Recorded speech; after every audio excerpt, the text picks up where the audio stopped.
Two teams at opposite ends of the division race face off tonight at Chase Field. The Diamondbacks hosting the San Diego Padres.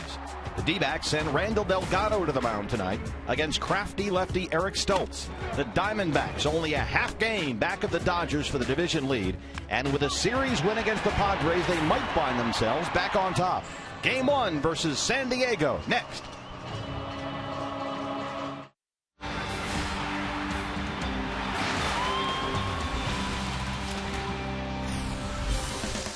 Triple-digit temperatures outside, cool, air-conditioned comfort inside Chase Field as the Diamondbacks continue this week-long homestand. Tonight opening up a 3-game series against the San Diego Padres. Arizona Diamondbacks baseball is brought to you by Bluebell Ice Cream.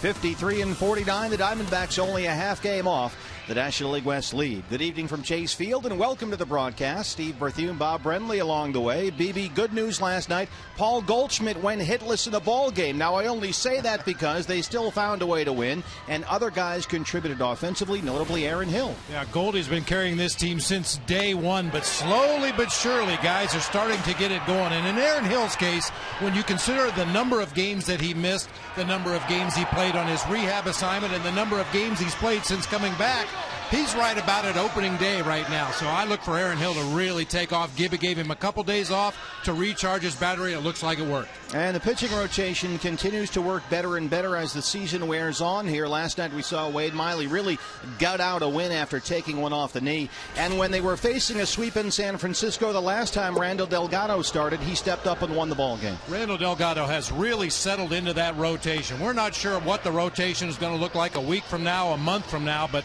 for tonight and for the last 5 games, Randall Delgado has carried this pitching staff. Pitching with a lot of poise, a lot of confidence, has great stuff. Hope for a good game from him tonight. It's 70s night here at Chase Field, so stand by for that. When we come back, more as we get set for the Diamondbacks and the Padres. And here's another guy who's been performing at the plate, Martin Prado. Jody Jackson has more on that.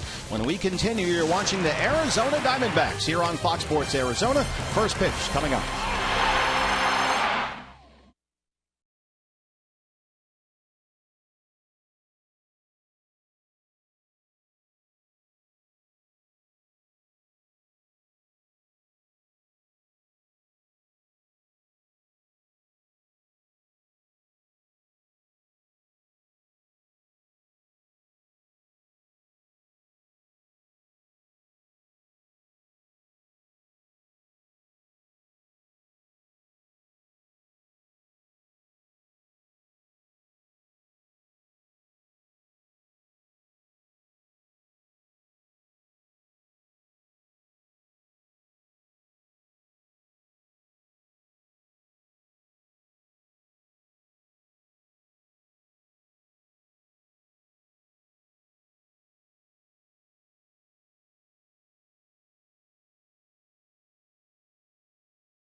by Bluebell Ice Cream. Bluebell Ice Cream celebrates National Ice Cream Month in July.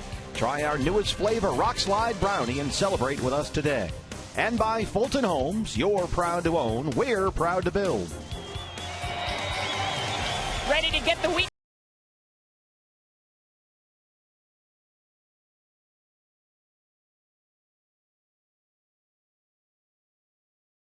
The Diamondbacks looking for some more consistency on offense. One player has really had a fantastic month. Martin Prado is 10 for his last 27. That's over the last week or so. But you go back 25 games, he's been batting .330 with 16 runs batted in. And so I asked him, what's been different at the plate?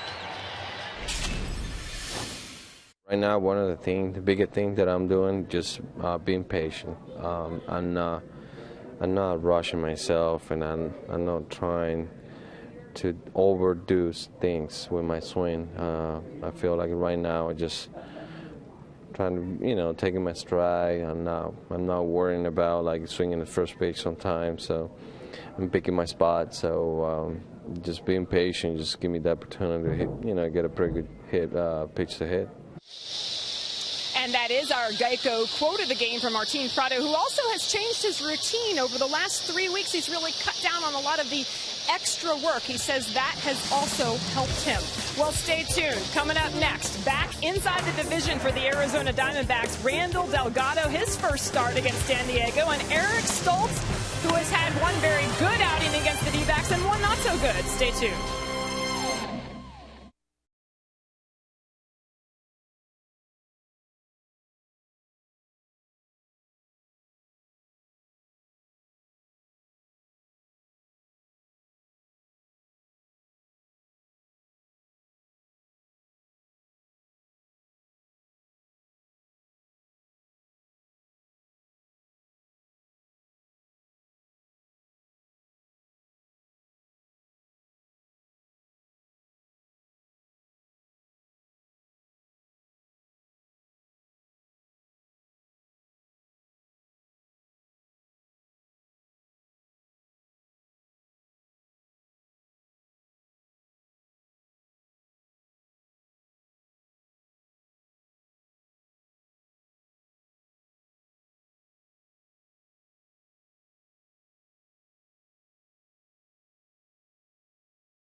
Starts Sunday at San Francisco, a big spot in which the D-backs were on the road trying to avoid a sweep, and Delgado stepped up with 5 2/3 innings of shutout ball. Bud Black, San Diego Padres, 11 games under 500 at the bottom of the NL West, 8 games behind the division lead.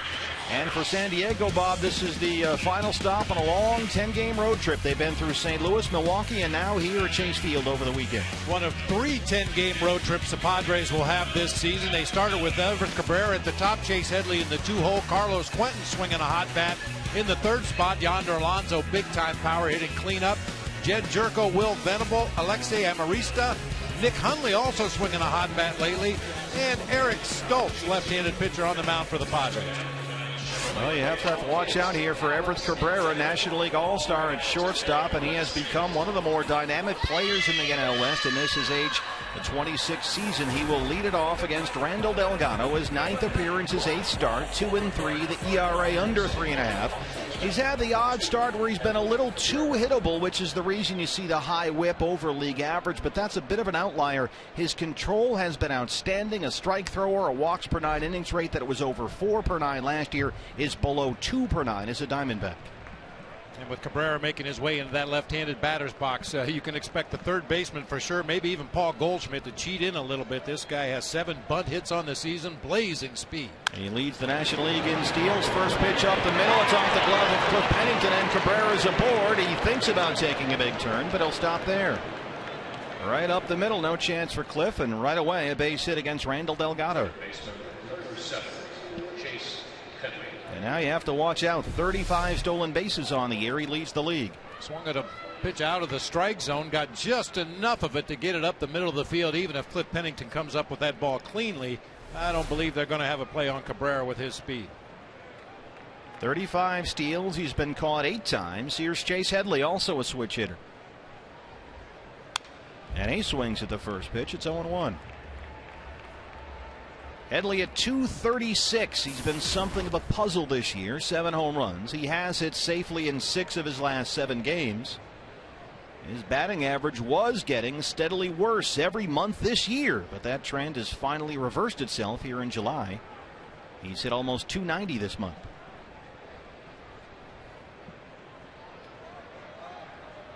Cabrera holds it first. Headley down 0-2.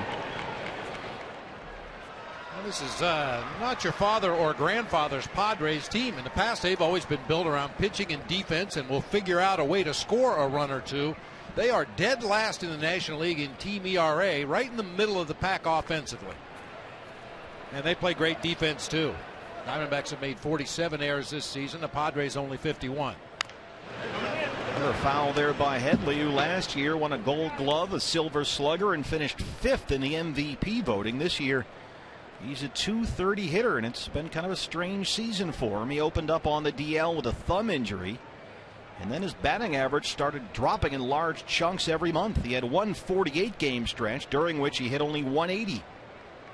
But lately he's been a lot better. He looked more like his old self. Well, if you've heard me say it once, I've said it 100 times this year's already. Hand and wrist injuries always take longer to come back from than you expect. Physically, you may be able to grip a bat, swing a bat, but to get your fine-tuned timing that you need to hit major league pitching, it always takes a little bit longer. Another 0-2. Cabrera bluffs at first, holds up. Yeah, Headley missed the first 14 games with a fractured thumb. He suffered the injury in spring training in a game on St. Patrick's Day against the Angels in Tempe. He broke the tip of his left thumb sliding into second base. And it's been a struggle. Cabrera holds again. Headley drives that one. Ryan Gerardo Parra on the run. Near the track, he has it. Cabrera halfway, bluffs, kind of goading Parra into a throw, and he's back in time. Just having a little fun with you. It doesn't take much goading for Gerardo Parra to showcase that left arm. He even tries to ghost some base runners. That time Cabrera saw the ball in the air, went halfway, was kind of going back toward first slowly, and Gerardo tried to catch him by surprise. Cabrera was just tap dancing there halfway between first and second. Now they can both kind of laugh it off as Carlos Quentin, the former Diamondback, steps in at 278. Quentin has it in 6 of his last 7 games. He's been a much more consistent and productive bat for the Padres compared to earlier this year when he was really struggling.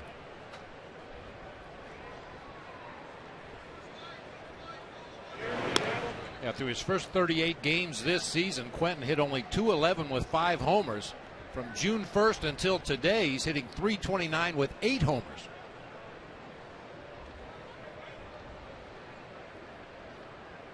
Really slogged through the season and all last year and the first half of this year with knee injuries. 2 knee surgeries last year. Popped him up. Very shallow right center. Parra coming in. 2 down. Defensively, the Diamondbacks, Bob, have a Ross, Pollock, Parra outfield tonight. To left to right, it's different every night, it seems. Yeah, trying to load up on right-handed bats as best as Gibby can against Eric Stoltz tonight. Ross, Pollock, Parra, as you mentioned, left to right across the outfield. Prado, Pennington, Hill, and Goldschmidt third to first across the infield. Will Nieves once again behind the plate tonight for right-hander Randall Delgado. Will has done an outstanding job there, starting behind the plate while Miguel Montero rests a tweaked back, we'll call it. Will had a couple of hits last night. A single, a double, he scored a run. Yonder Alonso. Alonso, 284 and 6 homers. He just missed 39 games for the Padres. He sat out from May 31st all the way until June 12th. Just coming back from a broken bone in his right hand. He missed all of June. These guys have really been decimated by injuries. They still don't have Cameron Maybin. They've had Jason Marquis is out now. A lot of key guys have been in and out of this lineup. Yasmani Grandal might not catch for another year or so. He had a serious knee injury. And Jed Jerko just came back. He's on deck, the second baseman who looked so good in this is rookie season earlier this year.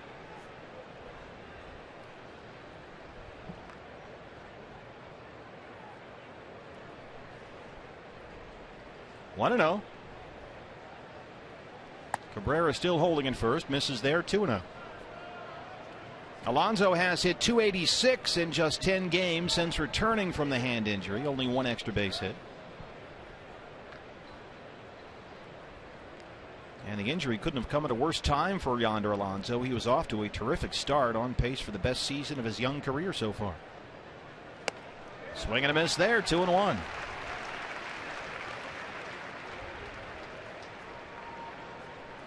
Since June 22nd, it has been, well, a free fall for San Diego. And it's been a combination of things. They haven't scored nearly enough. They haven't hit nearly enough. And their bullpen ERA has jumped up over a run and a half. And they're starting to get some phone calls about some bullpen guys. Everyone's looking for bullpen help these days. Alonso fights it off the other way, lifts it down the line, but it's foul. So if you want a bullpen arm, give him a call. Everybody needs one these days, it seems. Kevin Towers knows something about building bullpens in San Diego.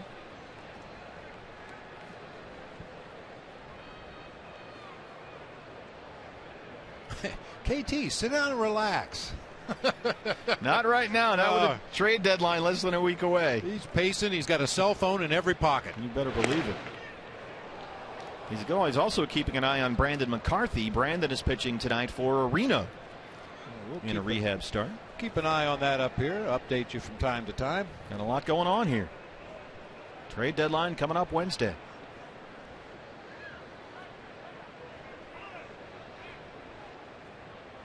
Also keep an eye on that Reds-Dodgers game. They haven't started yet in Los Angeles. Clayton Kershaw is on the mound for LA. D-backs beginning the night only a half game back.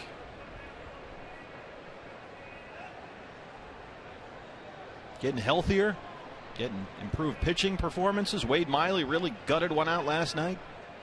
Randall Delgado has been very good. 2-2. You really can't say enough about the job Wade Miley did not last night, especially under the circumstances. I mean, he pitched an outstanding ball game on a leg and a half. Took a shot off the knee in the third inning and gutted it out for, 7 2/3 last night. Couldn't sit down between innings when he was back in the dugout. He had to keep moving, keep that leg loosened up. Another pickoff attempt, very close, but Cabrera still getting back in ahead of Goldie's tag. This is the slow motion Phantom Cam. This is slow motion at 3,000 frames per second. And that's a little toy that our crew down there is going to play with all weekend. 2-2. High chopper right back to the mound, and Randall Delgado strands the leadoff single. Will go to the home half of the first, just underway. D-backs and Padres at Chase Field.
here at Chase Field on 70s night. Diamondbacks 53-49, only a half game behind the Dodgers for the NL West lead. And opening up a 3-game series against the San Diego Padres. And this is a right-hand heavy lineup against the lefty Eric Stoltz. A.J. Pollock at the top. He's done a great job, as have all the leadoff hitters for the Diamondbacks this year. The resurgent Aaron Hill in the 2 spot. Paul Goldschmidt in the 3-hole.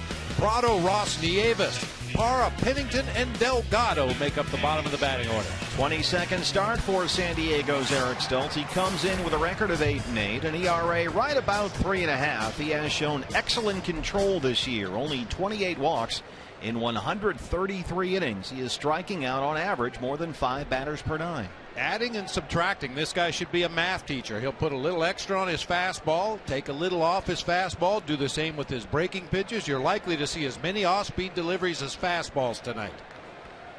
The prototypical crafty lefty, A.J. Pollock, leads it off. He throws everything but the rosin bag, I guess. Yeah, he'll make up stuff. That's basically what he throws, but he'll invent pitches as the situation calls for it. As you can see, not a hard throw where the fastball averages 87 miles an hour, and he's behind 2-0 on A.J. Pollock leading off tonight. Back in the lineup at 253 and 6 home runs. Talked about that complete game 2-hit shutout down at Petco Park. Hopefully the Diamondbacks will have a better approach against him today. June 14th, a walk and 3 strikeouts. This is a guy who does not have to strike people out to be effective. You'll rarely see him throw a fastball from the middle of the plate in where a Diamondbacks hitter can get a really good swing at it. He's either going to come off the plate inside or try to pitch away. Pollock lines that hard into the gap in left center. Let's see if he takes the turn, head up all the way, and he'll stop there as Alexi Amarista cuts it off quickly, and AJ's aboard with a leadoff single. There's a good start. Stoltz tried to go away. The pitch straight back over the middle of the plate, and with that huge gap up the middle of the field, AJ just pounds it into center for the first D-backs hit of the game. Well, he's really barreling the ball up lately. Had a big night here Tuesday against the Cubs, AJ. A double, a triple, 3 RBIs. That was hard hit up the middle. And speaking of which, here's Aaron Hill, who had a big night last night. And that was sure good to see after a couple of nights off. And Bob, right away you'll notice here, and we saw this last night, no pad on that left hand for Aaron Hill. That giant black pad that he used to wear on the top of his left hand batting glove to protect the hand fracture in there is gone. 2 for 4 last night, a double, a home run, 2 RBIs. Lifts that one high and deep to left center field. Amarista on the run. He won't get there. It's off the wall. And A.J. Pollock is on the run. Here he comes. The relay goes to third. Hill stops at second with an RBI double. And the Diamondbacks take a 1-0 lead. 12th double this season for Aaron Hill. And boy, he sure looks good right now. Well, Bob, we saw that last night. Adam Eaton walked in the first and scored on an Aaron Hill double. This time it's a Pollock single, a Hill double, and it's another 1-0 lead. Deja vu all over again. You know, I mentioned it, with a hand or a wrist injury, you may physically be able to grip and swing a bat. You may be able to get your hits here and there, but in order to get that fine timing that you need to adjust to the pitches you see and drive the ball the way Aaron Hill is now, it always takes a little longer. Looked like Aaron Hill's starting to feel real good. Boy, broke out of a 4 for 31 skid last night after the couple of off days. Double, a homer, 2 RBIs, an RBI double here in his first at bat, and here's Goldie. And then we kind of joked about it, Bob, but it was a good sign. Goldie hitless last night, 0 for 4. He struck out twice. Just the 3rd game all month in which Paul started but failed to get at least 1 base hit. And most importantly, they still found a way to win the ball game. Other guys chipped in.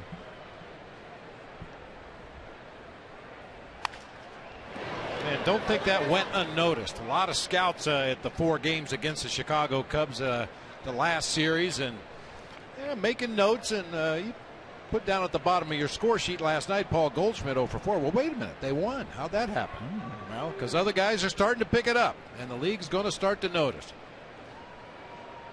It's amazing what getting healthier will do for you. Eric Chavez comes back. Aaron Hill comes back.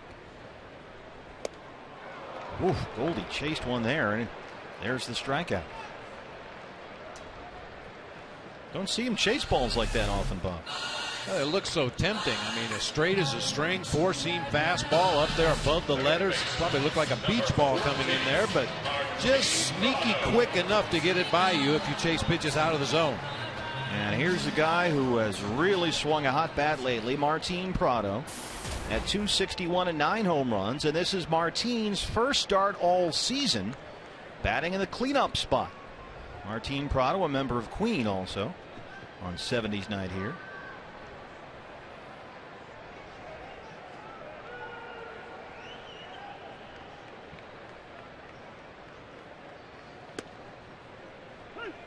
Strike says C.B. Bucknor behind the plate.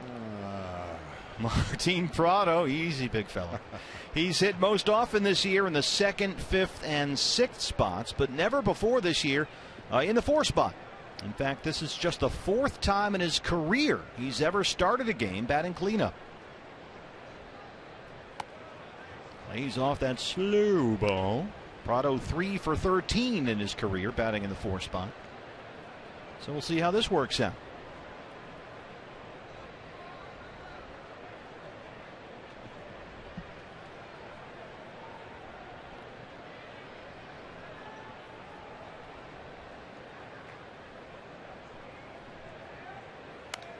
Fouls the 1-1 back. He's down 1-2. Prado chasing a high fastball right there as well. That's a tough pitch to lay off of against a guy that doesn't throw hard. You see that pitch up there? It's fence high. All you have to do is make solid contact, drive the ball in the gap or out of the ballpark. But as I mentioned a moment ago, just sneaky quick enough. Guys foul it straight back or swing through it. Well, this is a guy who succeeds in large part by annoying hitters with slow junk. He feeds off your impatience and then exploits it. Goes down and gets that one, knocks it into right center. Here comes Aaron Hill, and he will score. RBI single for the red-hot Martin Prado, and it's a 2-0 Diamondback lead. First 4 batters tonight against Eric Stoltz. 3 hits and 2 runs. Boy, nice approach that time. You could see Nick Hundley was getting ready to block that breaking ball in the dirt, and Martin just went down and golfed it off that outside corner toward the gap in right center field. Nice piece of hitting to wade back on that slow breaking ball. And a chance now for Cody Ross. First game with at least 2 runs in the first inning since, well, the beginning of the month.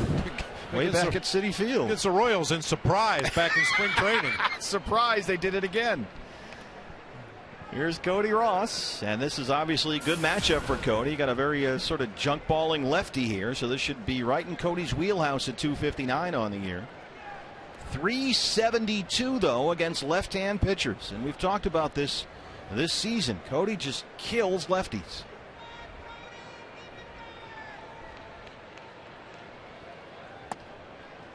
Well, until very recently, the Diamondbacks have had a lot of trouble with runners in scoring position, coming up with that big knock. Well, Stoltz has had problems with runners in scoring position himself. Batting average over his last 6 starts in that situation, .406. It's 70s night here, so they put the players' faces on 70s movie posters, and right now it's Cody Ross's Patton in center field. Not even close. Popped him up, shallow right field. Jerko going out, Venable coming in. He's got it, and that's the second out. Yeah, keep an eye on Will Venable in this series. He's been a one-man highlight reel recently with his defensive plays in the outfield. Made a couple of diving catches in the ball game yesterday to save runs. BB, this is interesting now. 4 straight starts behind the plate for Will Nieves. Who apparently is Smokey and the Bandit on the scoreboard. Now that's a good look right there. There it is. You know, I gotta say, looks a little like Burt Reynolds. Only the hair is real. And Sally Field nowhere to be seen.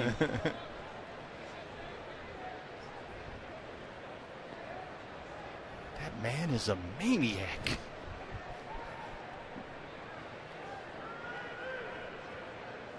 Well, hold up on that car wash. He's ahead 1-0.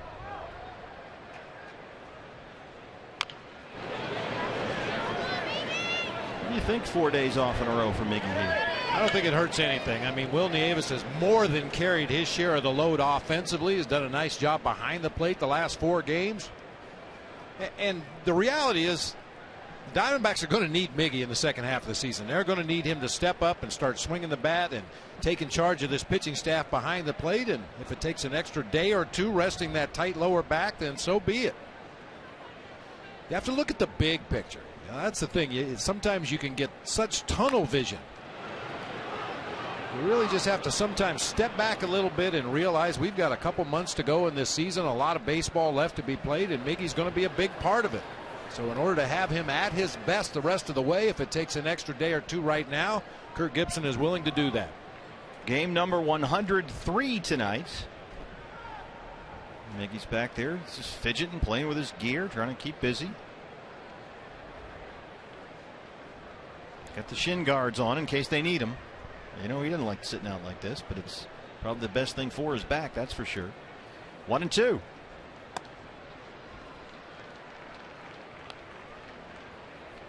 It was a nice job there by Will to just lay off that pitch and not fall into that trap that Stoltz always set, like we were talking about. This is a guy that wants you to get impatient. He wants you to get antsy and chase pitches out of the zone. And that hitter's lack of patience will often feed into his success. Changeup, slow curve slider, then maybe a spotted fastball. And he gets him to chase there, and that's the strikeout. And that's the end of the inning. But the Diamondbacks get 3 hits in the first and 2 runs. Aaron Hill an RBI double, Martin Prado an RBI single. We are through 1, and it's 2-0 Diamondbacks. Number 7.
We're checking on the Dodgers and the Reds. That's a game not yet underway in Los Angeles. Clayton Kershaw on the mound for the Dodgers against the Cincinnati Reds. And you might remember, BB, last night we did the old AT&T Twitter poll question as Jed Jerko leads off the second for the Padres. And we said, hey, we got this new toy coming in on Friday, and it's the Phantom Cam.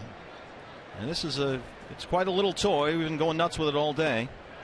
It is a super duper slow-mo. It shoots things in 3,000 frames per second. And as voted on by our AT&T Twitter poll audience, 98%, we said, what do you want to see us smash? And the answer was a Dodger bobblehead. So can we see that again, Mitch? And again, and again, and again, and again. Now, we only do it because that's what the fans wanted. We gave them other options like a watermelon and other things. But the overwhelming winner was the Dodger bobblehead. So here it is at 3,000 frames per second on the Fox Phantom Cam. Our apologies to James Loney, nothing personal. But the Dodger blue in Phantom Cam slow-mo right there. Wow. Oh, the humanity. Popped him straight up in the air. Will Nieves. Now, if you happen to be in the very small minority who voted watermelon, this is what the watermelon would have looked like at 3,000 frames per second.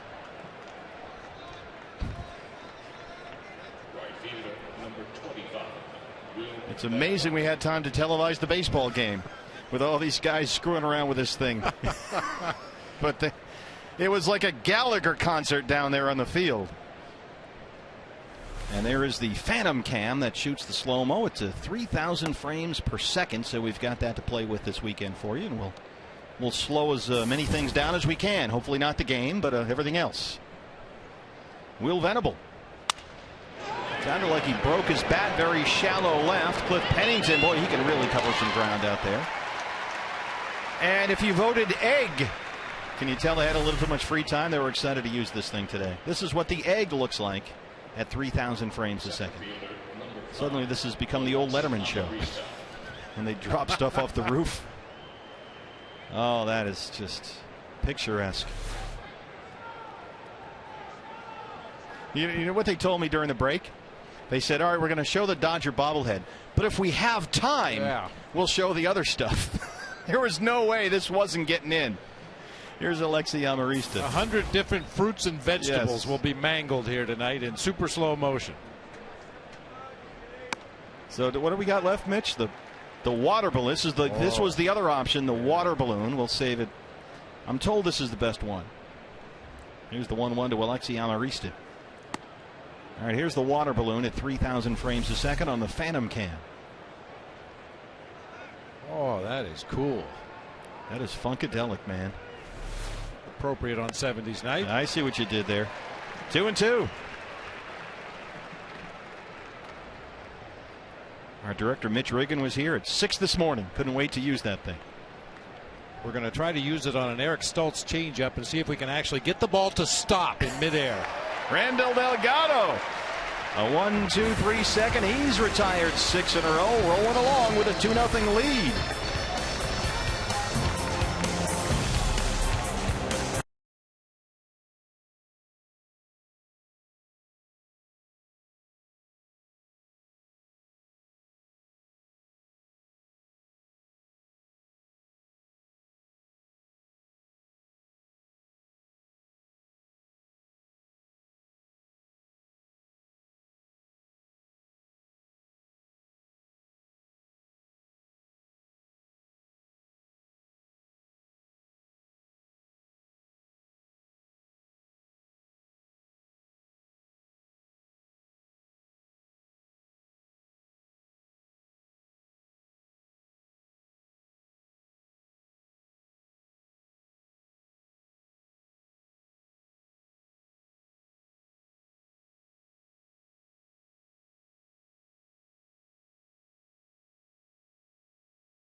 Backs, and before the game today, we want to show you he was presented with the Heart and Hustle Award presented by General Manager Kevin Towers, and this award is given out to the player that demonstrates a passion for the game of baseball and best embodies the values, spirit, and traditions of the game, one from each team. So those are the qualifications, and guys, in talking to Martin Prado and Cliff Pennington before the game, as the lovely Tiffany and Company box was sitting out there with the award in it for Gerardo Parra, you know what they said?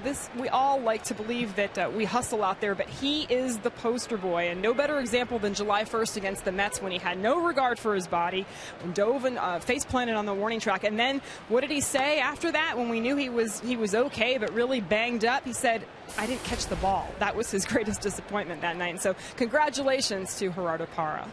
Absolutely, he can bring the want. Lifts that one the other way into left. Carlos Quentin right at him, one away.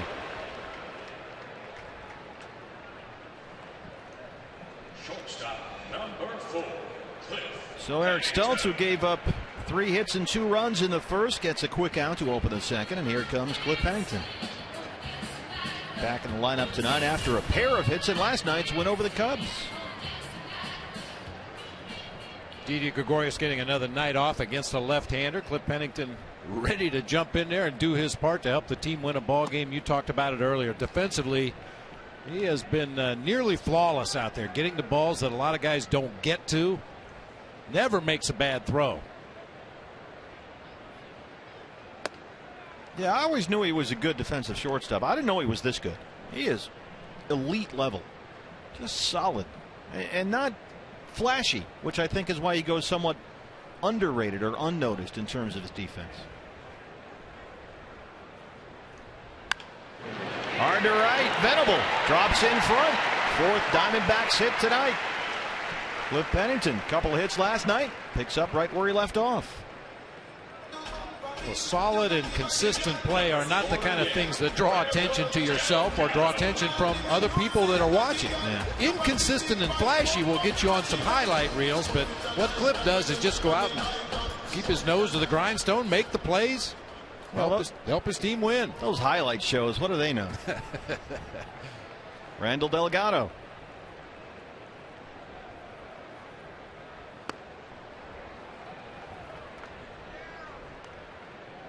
Randall on the year 2 for 10 as he struck out 5 times. Down to Matt Williams at 3rd. Pennington on first, 1 away here in the second.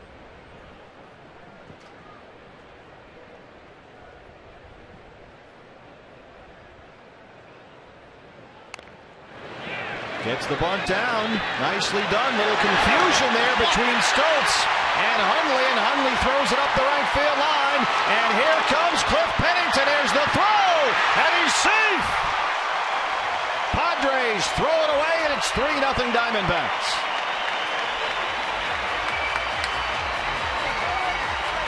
Cliff Pennington just scored from first on a bunt about 3 feet in front of home plate.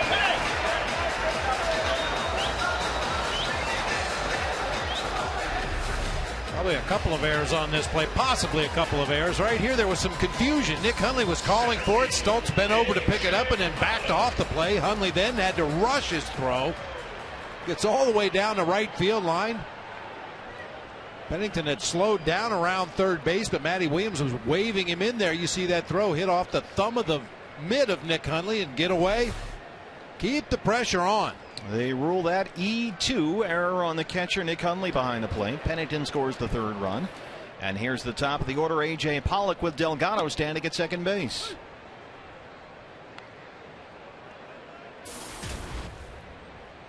A.J. singled and scored his first time up.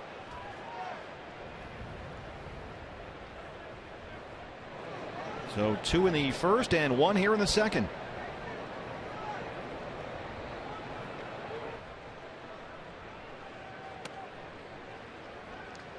This is A.J. Pollock's 27th start in the leadoff spot this year. He's got 27 hits and 18 runs scored, batting at the top of the order for the Diamondbacks.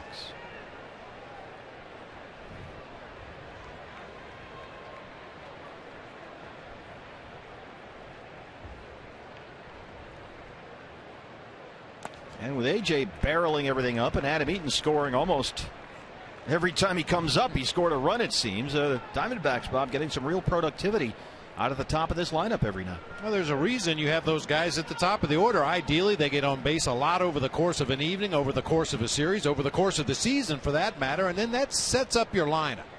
You got your guys like Aaron Hill to move runners along or drive them in as he did in his first at bat of this ball game. Then you have your thumpers. He thumps that one high and deep to center field. Amarista is there. Delgado stays put at second base, and that's the second out.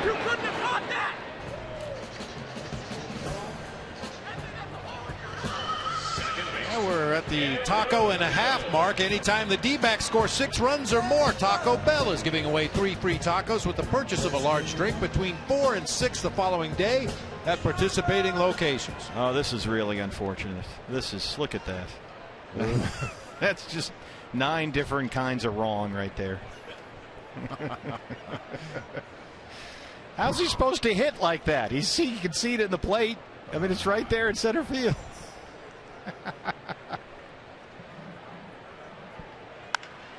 Doesn't bother him one bit. Aaron Hill, that ball is off the wall. Delgado scores, and Aaron Hill is in there with his second RBI double tonight.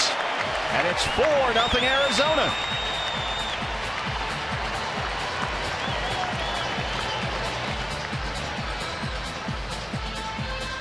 They have not been fooled by Eric Stultz tonight. You see the vibration in that bat handle as Aaron made contact. That ball went a long way. Thought it had a chance to get out of here off the bat. Just below the yellow stripe in left center. Delgado can just jog on home from second base. 2 at-bats, 2 RBI doubles for Aaron Hill. We'll see if he can score his second run tonight. Here's Paul Goldschmidt, struck out his first time. Chased a bad pitch high and away. Boy, you think they missed Aaron Hill for 63 games? Holy moly. Get him going. Prado's hitting now. Ooh, just lengthens that lineup.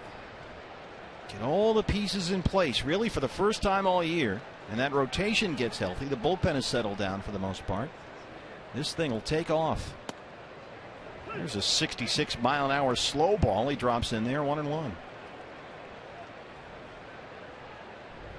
I think you're right. If we use Phantom Cam on Stultz, that thing might just stop in midair. Stop in midair. Drop straight down to the ground. Boy, this guy hangs one of those to Goldie. Might hit it through the back of the wall. That's a 4-seam fastball, hand behind the ball. The ball came straight out of his hand toward home plate.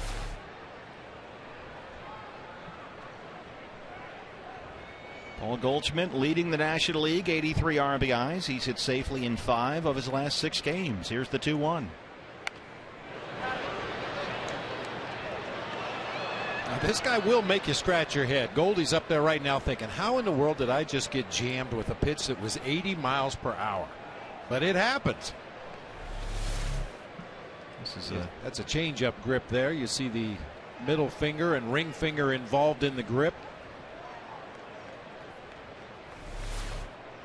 2-2. Oh, he hit it high in the air. Did he get enough of it? Quentin at the wall, and it's going to stop there. But Randall Delgado gets things going. A little bunt right in front of home plate. That scored Cliff Pennington from first with the help of some shoddy San Diego defense, and we're through 2. It's a 4-0 Arizona lead.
Right now, Martin Prado has moved over to second base, and Aaron Hill has had to leave the game. This just moments ago. This is a live look, in fact, and Eric Chavez will take over at third. So Hill is out, Prado to second, and Chavez to third. And as soon as we can find out why Aaron Hill has left the game, we will be sure to pass that along to you. We can only presume at this point it has something to do with that hand, but we'll just have to wait and see. And boy, that's a bummer. I hope it's absolutely nothing serious. No extended time out of the lineup for Aaron Hill. Last 2 games, 4 for 6 with 3 doubles and a homer. Tonight, 2 RBI doubles for Aaron in 2 at bats. But he has left the game. Nick Hundley, the catcher, popped up left field line. Chavez and Pennington, and Cliff Pennington makes a terrific play right in front of the stands in foul ground.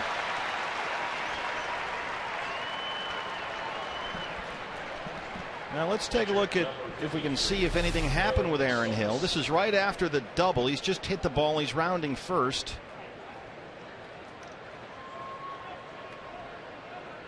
A little hitch in his giddy up there, possibly. We'll keep you posted as soon as we hear something. A terrific play there by Cliff Pennington for the first down. Here's Eric Stoltz. They will always err on the side of extreme caution, and let's just hope that that's what this is.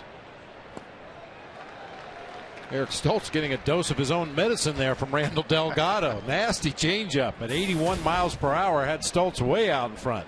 7 for 40 on the year. He does have a home run this year. Another slow ball, and boy, Randall Delgado is rolling along. He's retired 8 straight after the leadoff single by Everth Cabrera. And here is Cabrera with 2 down in the third. It's amazing how much more aggressively you can pitch when your team spots you to a 4-run lead in the top of the third inning. Well, there he is in the dugout. He was in the clubhouse. He has just now reappeared in the dugout. And we'll try and find out for you as soon as we can. I take that as a good sign. You would have to believe if it was anything too serious, he'd be up in the training room right now, but he's back on the bench with his teammates. Yeah, he'd still be down there, right? And they'd be working on him or looking at him? I would think so. Well, remember, he did just get 2 days off. Kirk Gibson said he was just fatigued and tired. It could use a mental and physical break. Talking with Miggy right there. But he appears to be fine.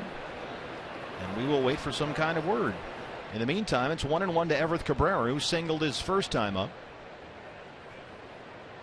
And the only batter that Randall Delgado has not retired tonight. Cabrera singled to lead off the game, and Delgado was set down the next 8.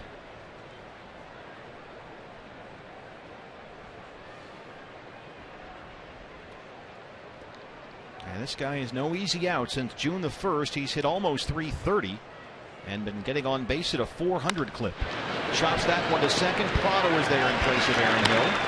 And it's another 1-2-3 inning for Randall Delgado. He has retired 9 in a row. He's got a 4-0 lead. Century Link, your link to what's next. Coming up for the Diamondbacks, Martin Prado.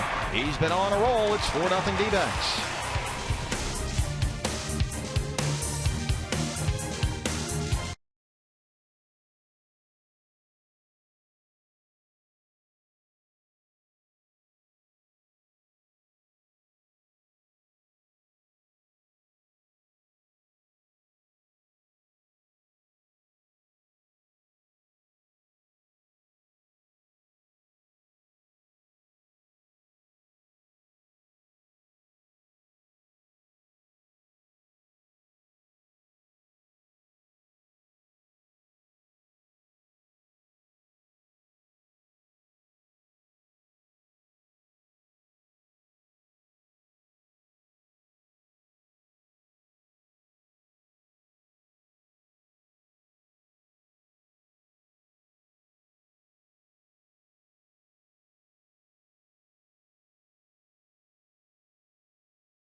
The mystery of Aaron Hill. This was Aaron after the end of the last half inning coming into the dugout, and you'll see Kirk Gibson right away says, you're coming out.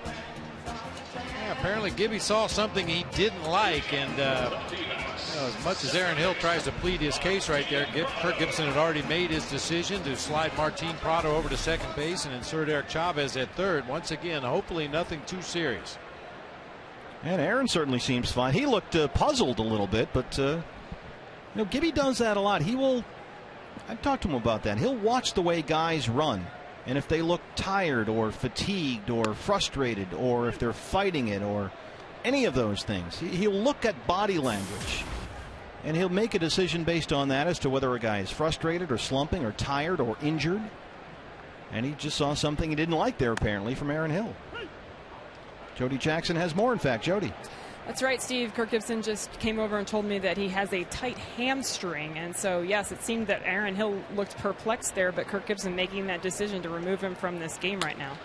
Martin Prado down the left field line, and that is a fair ball. It bounces off the bullpen wall. Martin Prado has rediscovered his swing big time. He's 2 for 2. That's his 18th double. And his bat has come alive. And with an early 4-0 lead, maybe it's a little easier to pull the plug on one of your key members of your offense, as Gibby did tonight on Aaron Hill. Here's Martin Prado. Oh, man, nice quick swing on a pitch down and in, probably off the plate down and in. Caught it just a little bit out toward the end of the bat. Otherwise, that ball gets into the bullpen. That's the third double by the Diamondbacks tonight. Look out for the blow dart. Aaron Hill had 2 RBI doubles. Now Prado has doubled. Prado is 2 for 2. Cody Ross. Cody pulls that one down the line. Foul. Boy, Harold Flieger, our Golden Glover down there, was the first to react. And those instincts kicked in, and Harold had those khakis moving right at the crack of the bat. Cody flying out to right his first time, huh? Well, maybe with any luck tonight, with the Phantom cam, will catch one of those blow darts in midair. They shoot them so fast you can't see them. That's right, you can't see them. That's why we brought the camera. Cody behind 0-2. A reminder, every time a Diamondbacks player hits a home run this season, Fulton Homes donates $150 to the Central Arizona Mountain Rescue Association. Lots of offense so far. A.J. Pollock has singled and scored. Aaron Hill a pair of RBI doubles. Martin Prado an RBI single and a double. Cliff Pennington has singled and scored a run. 6 hits for the Diamondbacks. They've out-hit the Padres 6-1. They lead it 4-0.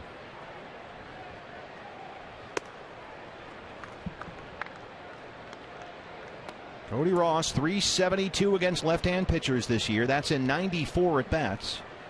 No player in baseball has that many at-bats against lefties and is hitting for a higher average against lefties than Cody Ross.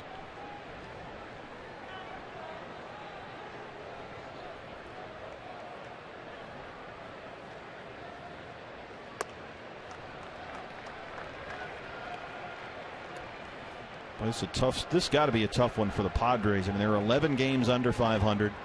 They're at the bottom of the division, 8 games back. 10 games in 10 days on the road for Bud Black's team. They went through St. Louis, Milwaukee, and now they're here. They lost 2 of 3 against the Cardinals at Busch Stadium. They actually won 3 of 4 at Miller Park against the Brewers. And now they're here at Chase Field for 3 against the Diamondbacks. 10 games in 10 days. We can speak to that. Yes, it's tough. Indeed.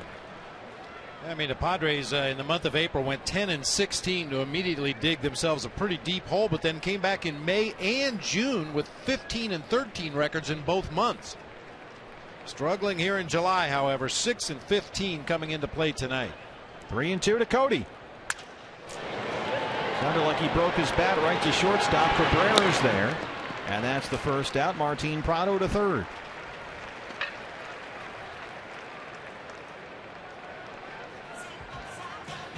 So Cody Ross 0 for 2. Here's Will Nieves. Will struck out his first time.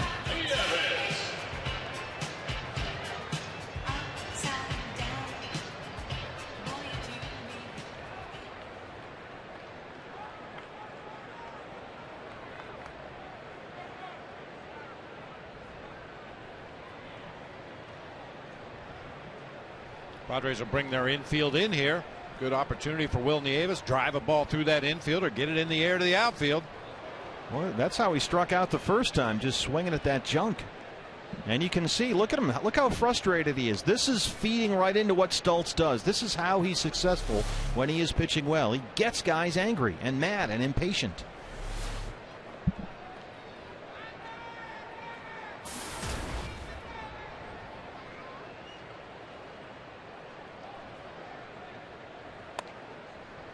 Lays off there. It's 1-1.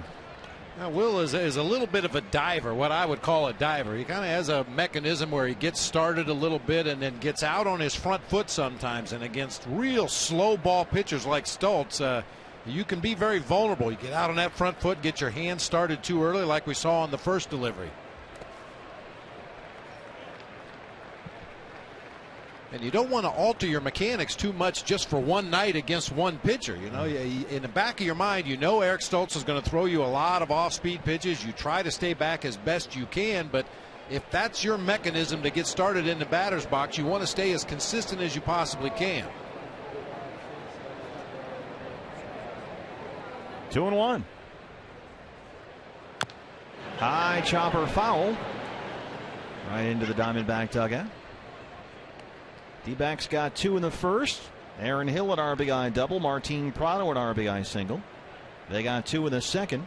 Pennington singled and then scored on a bunt by Randall Delgado that the Padres threw away. He scored all the way from first on a bunt. And then Aaron Hill had another RBI double. And now Prado was led off the third with a double. He's at third base with 1 out. That is rolled, and that gets through. Will Nieves an RBI single, and it's a 5-0 Diamondbacks lead. Infield was in, Bob. You called it. He snuck it right through there.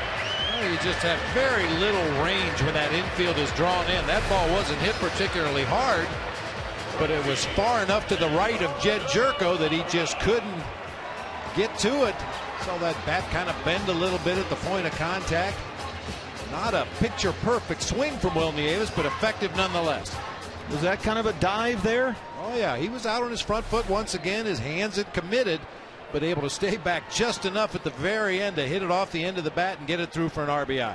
Gerardo Parra flied to left his first time. 88, that's the heat. I can feel it up here. That's too fast even for Phantom Cam, I bet. Gerardo Parra on base twice in last night's win over the Cubs, a pair of walks. Gerardo had 2 hits and scored twice Wednesday.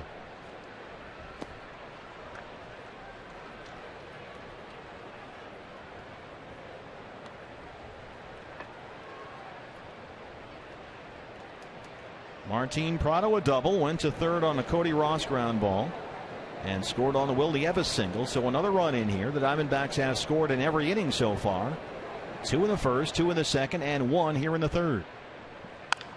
That one is chopped to Alonso at first. They'll go to Cabrera at short. Can they roll it? Parra beats it out up the line.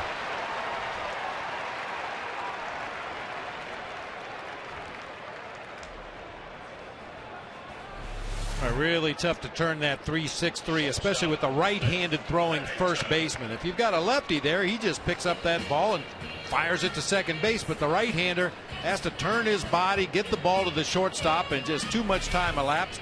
Parra able to leg it out for a fielder's choice. So Parra on first, 2 down. Cliff Pennington had a pair of hits in last night's win over the Cubs. Cliff singled in the second, had an RBI double in the fourth last night. He singled and scored in the second tonight.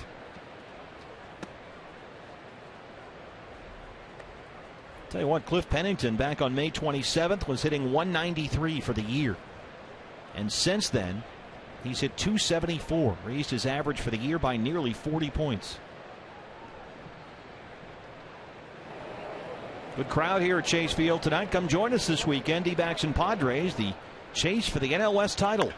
Cliff Pennington drives that one down the line in left, and that ball is off the wall.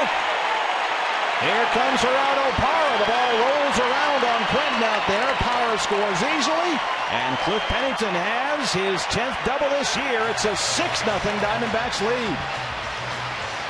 And Bob Brenly, how about this? Through 2 2/3, we got Taco. I like it a lot. Putting a deuce on the board in each of the first 3 innings of this game. Cliff Pennington narrowly missing a home run of his own that time. A little slider that just hung up there on the inside part of the plate. Caught it right off the barrel of the bat. Just didn't get enough elevation. A line drive out there to left field. Caroms off that wall. Shoots past Carlos Quentin, allowing Parr to come all the way around from first and score.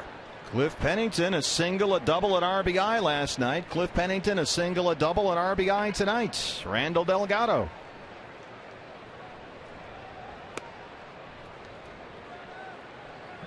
And Cliff hitting from the right side tonight. That is by far his weaker side, the only switch hitter on the roster. So from the right-hand batter's box tonight, he's 2 for 2.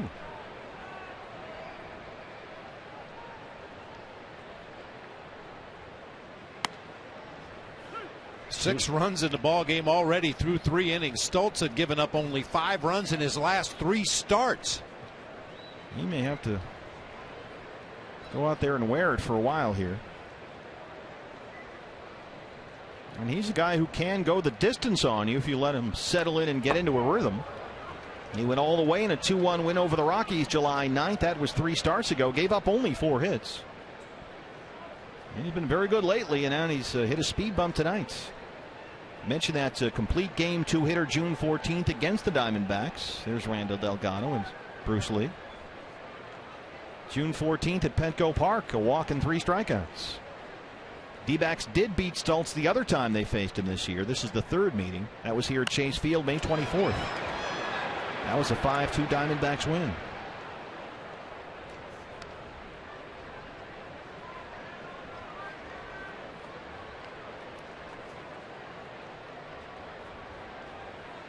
Back with you tomorrow here from Chase Field on Fox Sports Arizona. Don't forget, tomorrow is Luchador Mask Day. That's big. Don't miss that one. There's a swing and a miss by Delgado, but once again the Diamondbacks get 2 runs in the inning, and through 3 they lead the Padres 6-0.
It's a different perspective. It's not a rally move?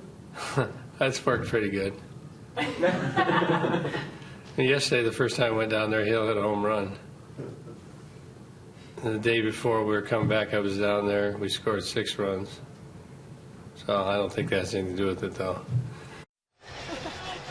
Kirk Gibson on moving from his usual spot where you see him right now to the end of the dugout the last couple of games. Doesn't have to do it today as the Diamondbacks are up 6-0, but it brings us to our AT&T Twitter poll. We want to know what you do, whether you're here in the ballpark or maybe when you're at home watching. What do you do to spark a rally? Rally cap? Rally dance? Maybe you move seats, move from the couch to a chair, or maybe you decide to look away. But we'd like you to weigh in on that. I actually was talking to Bud Black about that a little bit earlier. Said, I'm not really that superstitious. I do sometimes move around in the dugout. Bob Brenly, I'm curious if you used to do anything odd like that when you were managing. I don't recall anything. Well, nothing obvious, but yeah, I tried everything. I mean, we've talked about the routes to the ballpark before, but actually during the game, the fence right there in front of the dugout, right in front of where I used to stand. Chase Headley lines that one down the line. It drops in fair territory just in front of Cody Ross, and Chase Headley is in with his 21st double this year. Randall Delgado had set down 9 in a row, but Headley leads off the 4th with a double.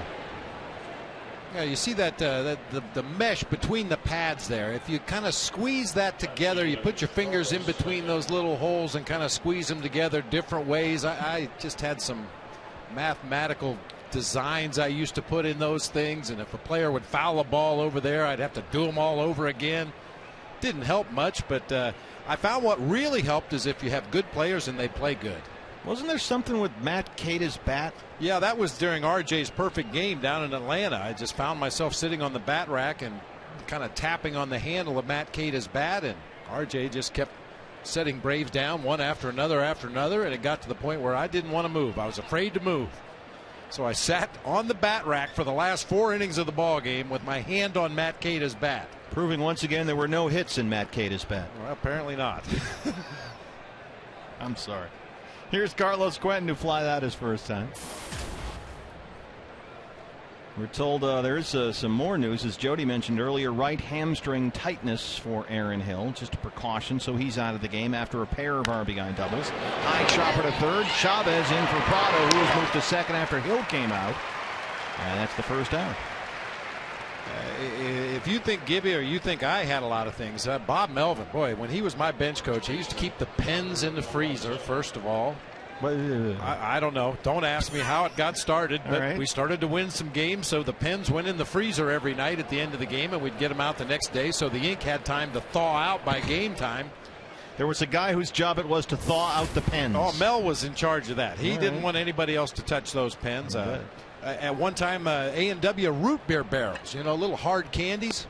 Yeah. Well, he had a root beer barrel somewhere on the road, and we swept a series and came home, and geez, it took me the better part of a day driving around town trying to find some place that sold A&W root beer barrels just so we could keep the mojo going.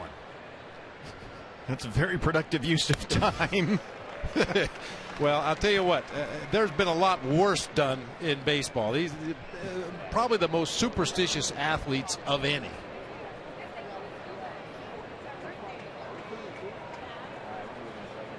One and one to Yonder Alonso. Alonso tapped back to the mound his first time up.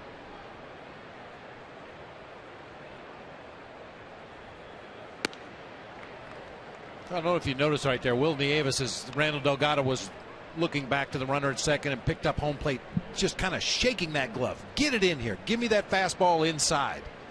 That's just a little body language encouragement for his pitcher out there on the mound.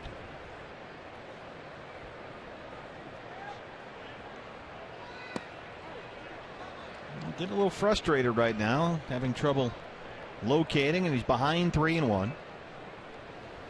That's the one I was talking about, the pitch before. He's right here. Come on, put it right here. That's a good example of missing, but missing down, right? Yeah, missing in your favor. That's what he's got to do. Headley at second after a leadoff double. 1 out and a 3-1 count to Yonder Alonso. Diamondbacks with 2 in the first, 2 in the second, and 2 in the third. That one is popped straight up in the air. Nieves right between the mound and home plate. Avoids his helmet, which dropped down there in front of him. 2 down.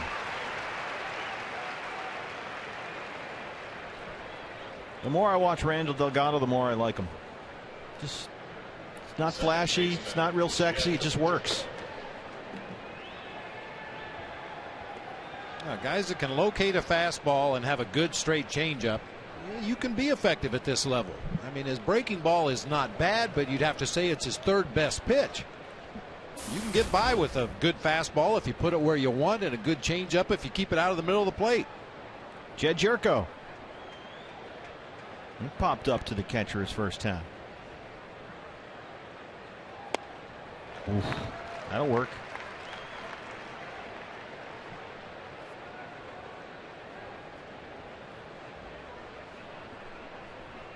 Delgado trying to strand that leadoff double. 44 pitches, 30 for strikes. Hard to short. Pennington, tough hop. He's got time, though. And he throws him out. Nice recovery there by the Diamondbacks shortstop, Cliff Pennington. They strand the leadoff double. Cliff Pennington once again. More Diamondback defense will head to the home half of the fourth. And they lead it 6-0.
Of the Arizona Diamondbacks by Bluebell Ice Cream. Bluebell Ice Cream celebrates National Ice Cream Month in July. Try our newest flavor, Rock Slide Brownie, and celebrate with us today. And by Gila River Casino, another proud partner of the Arizona Diamondbacks. Set for the home half of the fourth, D-backs with 6 runs on 8 hits so far, and they are already our APS Energy All-Stars. First game with 6 runs through the first 3 innings since May 17th. Let's make a habit of this. I kind of like it. Boy, pitchers can just relax and settle in and focus on executing their pitches. They got a little bit of wiggle room here. Top of the order, A.J. Pollock against Eric Stultz in the fourth. Pollock, Chavez and Goldschmidt now after Aaron Hill came out. As a precaution, Kirk Gibson didn't like what he saw when Aaron Hill was running around the bases. Hamstring tightness, a precautionary move. So Aaron Hill, after a pair of RBI doubles, left the game after the second inning.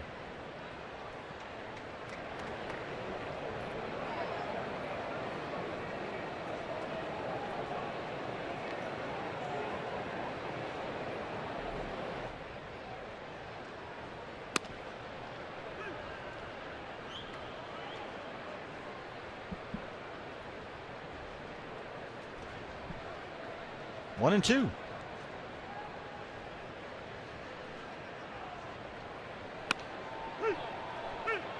Rings him up. That's the 4th strikeout for Eric Stultz. One away here in the fourth. Hey fans, it's almost here. Tomorrow, it's the big day. D-backs official Luchador Mask giveaway, courtesy of Circle K and Univision Arizona. And there's still time to get tickets for tomorrow's game. It's a 5:10 start, so get them now.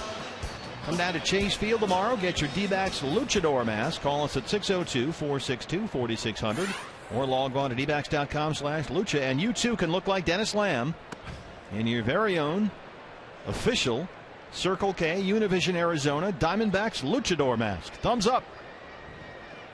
It's a very imposing figure. I've never seen Dennis out of the Luchador mask. He can't get it off him. Chavez lines one down the right field line, and it gets by Will Venable. He plays it off the wall. There goes Chavez in a second.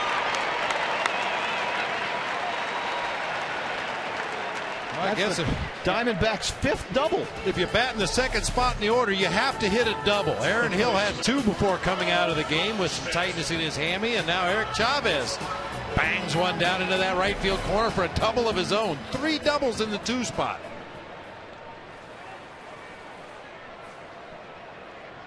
Boy, tell you what, the bats have come alive.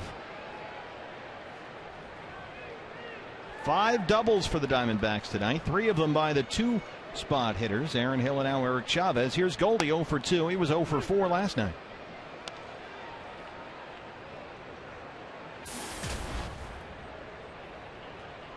Goldie 5th in the National League in hits and runs scored. He's 3rd in walks.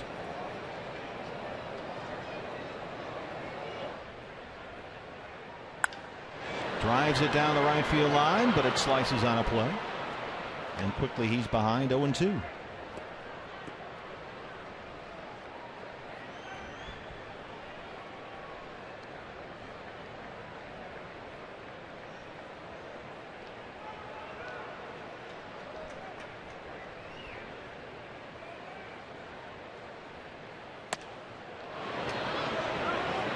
He did not go. Dale Scott, the crew chief, at first. Something you rarely see from Paul Goldschmidt, a check swing. He waits for the ball so long that either he commits or he doesn't. You don't usually see him start the bat and then try to hold up his swing. May have gotten the benefit of the doubt there from Dale Scott. I think he did. 1-2.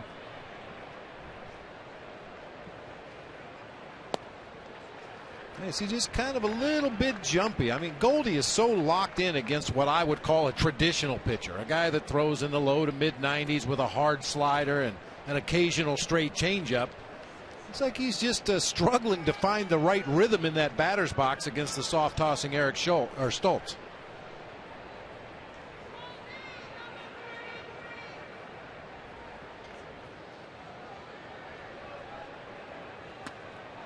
Got him again. Second strikeout tonight for Paul Goldschmidt. 2 down.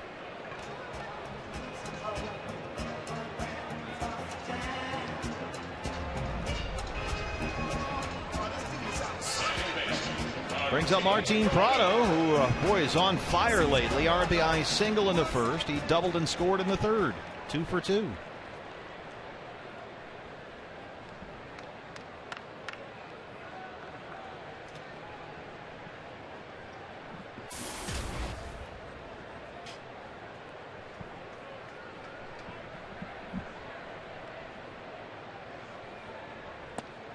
Mentioned Prado's first start all season batting cleanup, and so far so good. Halfway to the cycle through 2 at-bats. He's now hit in 6 of his last 7 games. 5 of those multi-hit games, including tonight. Well, you knew he was going to bust out, but he has busted out and then some.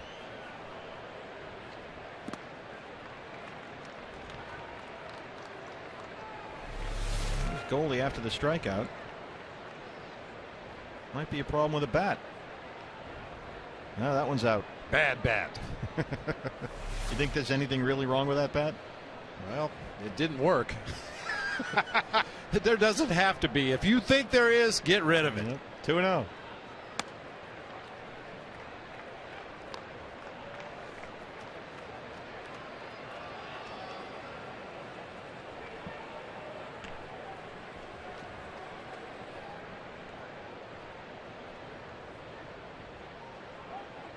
Stoltz being careful with Prado here.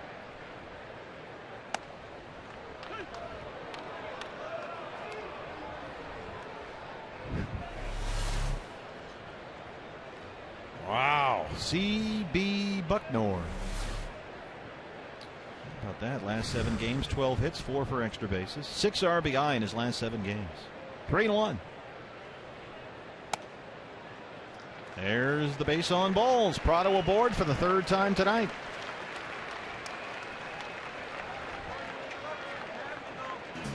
Not sure what the difference was between those last 2 pitches, but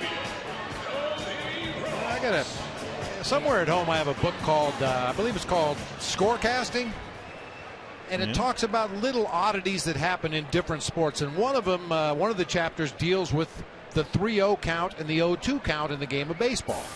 Rarely will an umpire just call ball 4 on a 3-0 count. They'll try to expand the zone to continue the at bat. Same thing on the 0-2 count. Most umpires don't want to ring a guy up on an 0-2 pitch. Even if you throw a strike, a lot of times they'll call it a ball just to continue the at bat.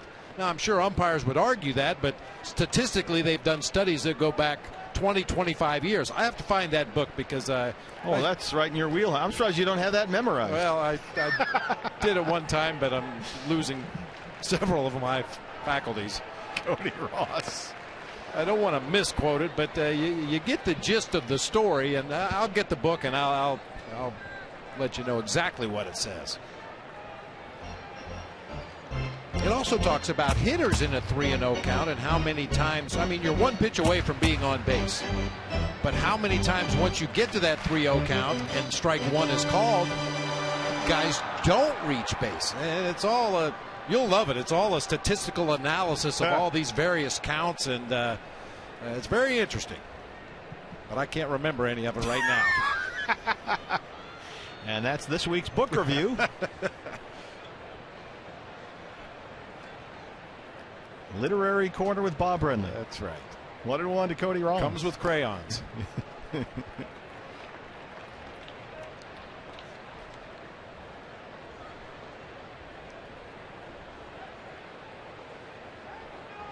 Cody had a career night here at Chase back on July 6th, 5 for 5 against the Rockies, but since then he's hit below 200.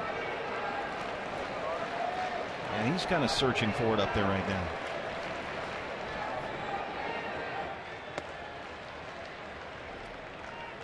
Green one.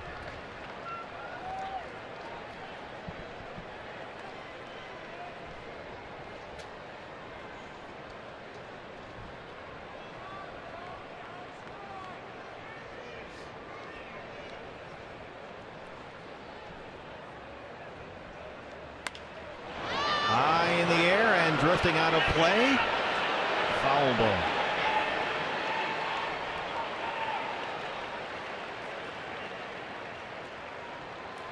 Cody's never really been healthy this year. He missed almost all of spring training with that calf strain and just wasn't driving the ball the way we've always seen him do. And then of course he had the contact lens issue. He admitted that he was half blind up there half the time, couldn't read the scoreboard.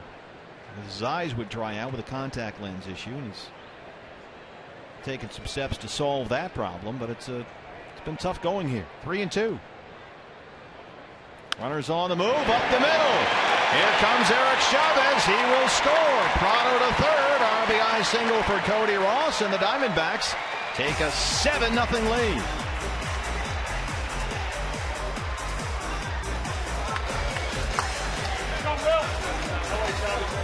Nice little 2-out RBI single by Cody. Yeah, real nice controlled swing here. Pitch is down in the zone. Cody kept his head right down. Watch him look right down on that ball. Drives it up the middle of the field for another RBI hit.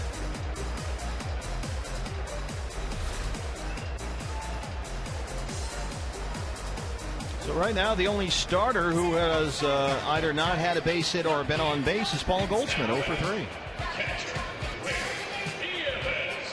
We talked about the ball game last night. Goldie went hit. Listen, the team still jumped up offensively. Don't want to make a habit out of that, though. No, it's a nice little oddity there for your book, but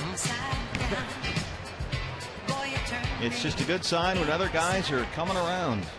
Aaron Hill, Martin Prado. Nice 2-out RBI single there by Cody Ross. We know what Will Nieves has done since he's been in here this week and all year, really. In fact, in 16 previous starts as the Diamondbacks catcher this year, Will Nieves has hit .368. And with Miggy still feeling a back twinge or two, Will Nieves is in there for the 4th night in a row. That one is hard down the line, but foul.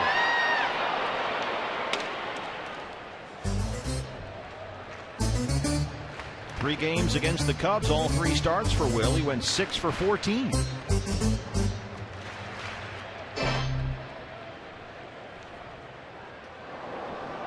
Finally, some action in the Padre bullpen with Colt Hines, your boy. Got an interesting story on Colt before the game. Popped him up. Jerko on the edge of the outfield grass has it. And that's the inning. But the Diamondbacks get another run across. They've scored in every inning so far, and they lead it 7-0.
to what's next. By Mazda. We believe if it's not worth driving, it's not worth building. And by Jack in the Box. Go big at a Jack in the Box near you with Jack's new Big Stack Burger. Hey fans, if you or someone you know would love to be calling the game right here in the booth with us, and they're between the ages of 10 and 14, then come out to Chase Field on Sunday, Fox Sports Arizona, and Sanderson Ford Kidcaster auditions between 11:30 a.m. and 1:30 p.m. in the Sandlot at Chase Field during the Padres D-backs game, and you too can be up here broadcasting alongside Bob Brenly. Of course, you can't be drinking at the time. Little tip. One of us has to be able to talk. Hard to second. Prado. And that's a quick out here to open the fifth for Randall Delgado, who has looked terrific tonight. He only has 2 strikeouts, but he's not a big strikeout guy. He's given up just 2 hits. I'll tell you, the Padres aren't allowing him to throw 3 pitches in very many at-bats. They're attacking very early. Look at that. It's very efficient. 9 at-bats with 3 or fewer pitches so far in the ballgame.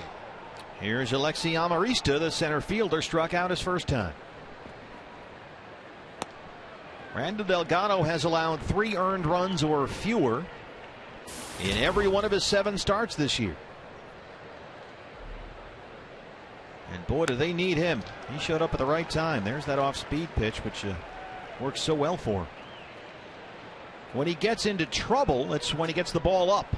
A missed spot with a fastball or a hanging changeup. Here's the 0-2. Well, we've talked a lot about the Delgado changeup. We're going to get a real good look at it on Phantom Cam here. It's right in the palm there, isn't it? You can see that index finger making the OK sign with his thumb, and the pitch actually comes off the ring finger and the middle finger. The index finger is not involved at all. You see the OK sign right there coming off the 2 middle fingers, and then a slight turn at the end just to give it a little sinking action. Broken bat. Prado again, 2 down. Is that what they call the circle change? Yeah, that's the circle change right there. Perfect example of it. And he's breaking bats with it. There's a lot of different ways to throw a changeup. Some guys use a split finger grip. Ian Kennedy uses kind of a variation of the split finger and the circle change, kind of a combination of the 2. The Vulcan change. Some guys just choke the baseball back into the palm of their hand. Other guys use 3 fingers instead of just the index and middle finger to try to throw it. A lot of different ways to take some velocity off that pitch, but yet use full on speed. Martin Prado from shallow center for the 3rd time in the inning. And how about that? A quick 5th for Randall Delgado, who's working on a 2-hit shutout. He leads it 7-0.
And Fry's Food Stores is coming to Chase Field for games August 11th and September 1st, and you and your friends can get on board.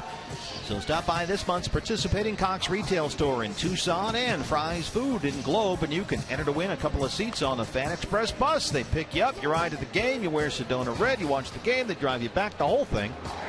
And you can learn more at foxsportsarizona.com. Eric Stoltz back out there. So far, things have not gone his way. The Diamondbacks with 2 in the first, 2 in the second, 2 in the third, and 1 in the fourth. They lead at 7-0, and they have out-hit the Padres 10-2.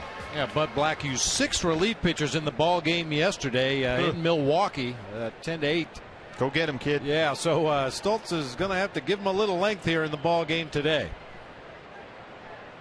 Gerardo Parra reached on a fielder's choice and scored his last time up.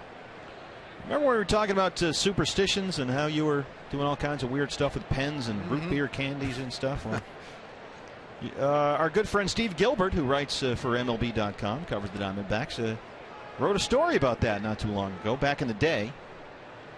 So the Diamondbacks coaching staff, undoubtedly one of the most superstitious staffs in all of baseball, particularly Bob Melvin. Sticking pens he uses during the game to mark up the lineup card in the refrigerator before games, one of the things he does for luck. But that stopped working, apparently. Yep. They all stopped working eventually. Yeah, that's true. Drives it to left field. Carlos Quinn backing up at the track at the wall, and he does a nice job to track that one down in the gap. Takes extra bases away from Gerardo Parra. Well, when that stopped working, Sherlock said, well, put the pens on top of the candy that's in the fridge. Does that ring a bell? It's all, yeah. I mean, well, when they started doing that, apparently, the Diamondbacks won 9 in a row. Third base coach Eddie Rodriguez chooses 2 colors, one for the Diamondbacks and one for the opponent. When he copies manager Bob Brenly's lineup onto the card that is posted during in the dugout during the game, Melvin then sees those colors, matches up 2 pens from his collection that are the same color, puts them in the refrigerator before the game. Melvin said if we lose, they come out. 2 losses in a row and they go back in. But they put the pens on top of Reese's sticks. You know those little Reese's candies that they made like a Twix bar? Pennington grounds out. Boy, it sounds like we were a bunch of lunatics. Just nutcases. It was just in passing. It wasn't like we spent a lot of time talking about it. You know, it was just, hey. Well, here's an issue, though. Apparently, as Steve Gilbert, as he tends to do, delves deeper into the story. One thing that remains constant is that if the pens have been placed on the candy, when the streak is over, someone has to eat the candy. Does that ring a bell? Now that rings a bell. And there's a quote. There's a quote from Bomel here. He says, "Oh, the guy that eats the candy, that's usually Sherlock." We used to have a lot of fun with it. You mentioned Eddie Rodriguez, who was the first base coach in 2001, moved over to third later on. But Erod, tremendous calligraphy. The lineup cards were you've told me works about of that. art. Yeah, it's like the Declaration of Independence. And if you went to Eddie, 10 minutes before game time and said, hey, we've got to scratch Damian Miller tonight, stick Chad Moeller in there, he would go in and do a whole new card. Now, most coaches would just take some white out and you cross out the guy that's scratched and you write the other guy over the white out. Not Erod. He would do a whole new lineup card, even if it was 10 minutes before game time. Well, some of these superstitions are Brenly-centric. The story continues. Brenly, for instance, stands to the far home plate side of the Diamondbacks dugout at home, and one of his superstitions is that the area needs to be free from sunflower seeds and gum wrappers during the game. So you're a little bit of a neat freak, apparently. Randall Delgado gets on the hit parade. That's 11 hits for the Diamondbacks. Well, my wife would tell you that is absolutely not the case. It was just easy to kick stuff down the steps, kick them on down into the dugout floor, and keep them away from my area. This says, quoting you, from the 3rd bolt on the ground over, that needs to be clean. And Melvin, when asked about your superstitions, said, quote, that's ridiculous. Yeah. Here you are. Now look. All right. That area looks It clean. worked. See, the area was clean. Yeah, there you go. See, it all works. Bob Melvin laughs about Brenly. Oh, okay. He'll spend the whole time between innings trying to get it clean again after someone messes it up with seeds or wrappers. I don't recall it being that obsessive. It's documented. It's all right here. Steve Gilbert does not get these things wrong. I will say that's a good question. The truck is asking me right now. Your side of the booth is actually very neat and organized. Everything's where it needs to be. Everett Cabrera, the backhander. They get the force on Delgado, and the Brenly superstition saga will continue when we come back. It is 7-0 Diamondbacks here at Chase.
Fox Sports Arizona girl. Log on to girls.foxsportsarizona.com to upload your photos and submit your video for a chance to be the next Fox Sports Arizona girl. Registration ends Friday, August 2nd, so don't delay. Randall Delgado has retired 15 of the last 16 he's faced. He's working on a 2-hit shutout through 5. He's out there to start the 6th against a pinch hitter. Jesus Guzman will hit for the pitcher Eric Stultz. So Stultz's night ends. He allowed 7 runs on 11 hits in 5 innings. Guzman in there. And he's hot. 6 for his last 14, including a couple of home runs. He's been a real weapon off the bench for Bud Black. It's kind of surprising him. He's using him leading off an inning here. He got 3 home runs in the pinch. Driven in 10 as a pinch hitter.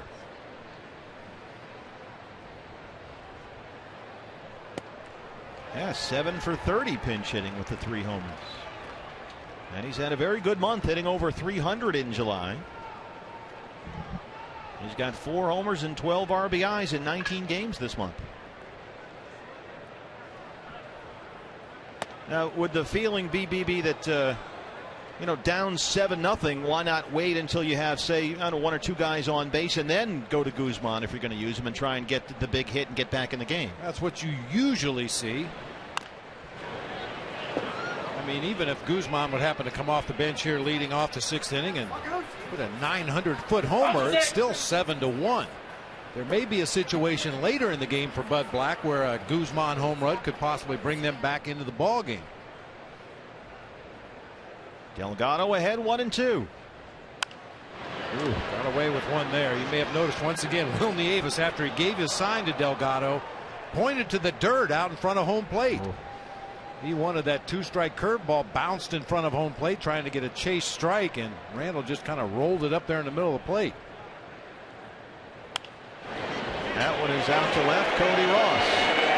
And that's where Randall has to really avoid trouble. That's his problem. A missed spot with a fastball, a hanging changeup. His home run to fly ball percentage which was 10% last season with Atlanta, is 16% this year in Arizona. He's given up 7 home runs in 8 games this year, so he's got to be careful. Here's him pointing out to the dirt. Give me a curveball right out there.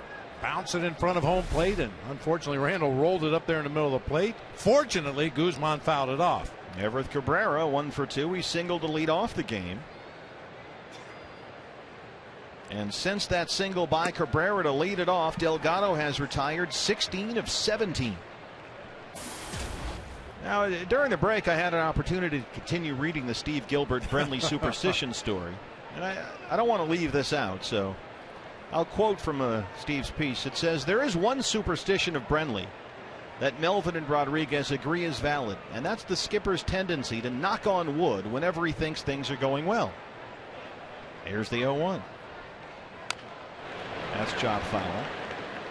Early last year, Brenly kept a Danny Bautista bat close to him in the dugout and would knock on it whenever he had thoughts about the team doing well. Toward the end of the year and during the postseason, he used a Craig Counsell bat. Now, Melvin and Rodriguez both agreed that that superstition of yours, while all the other ones were silly and ridiculous, the knock on wood thing was good. That was legit, to quote Bomel. Of course it was.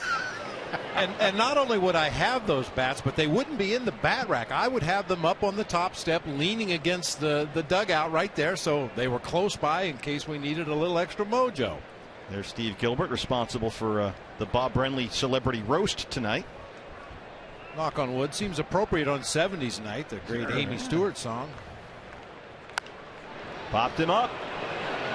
Pennington behind the bag at second. 2 down. And the key was always knowing when to change, when to switch from a Danny Bautista bat to the Craig Counsell bat, or the Craig Counsell bat to the Matt Williams bat. Lunatics.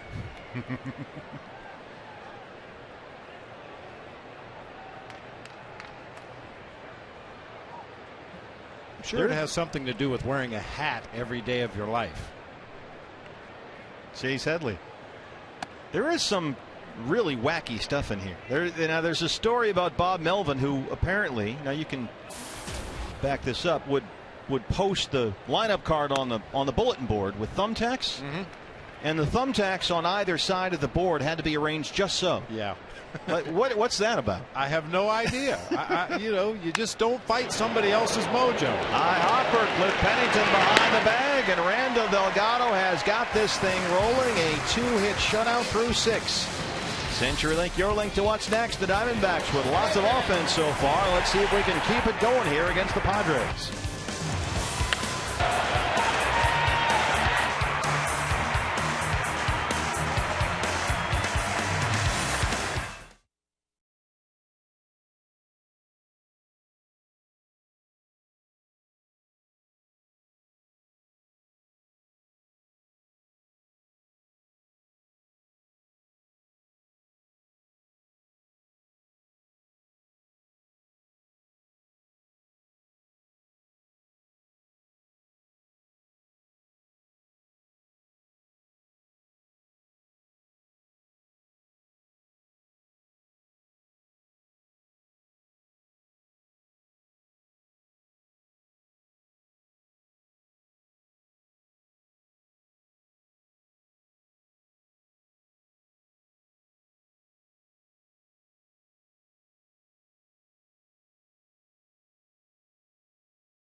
head to the bottom of the sixth. Lots of Diamondbacks offense. They lead at 7-0.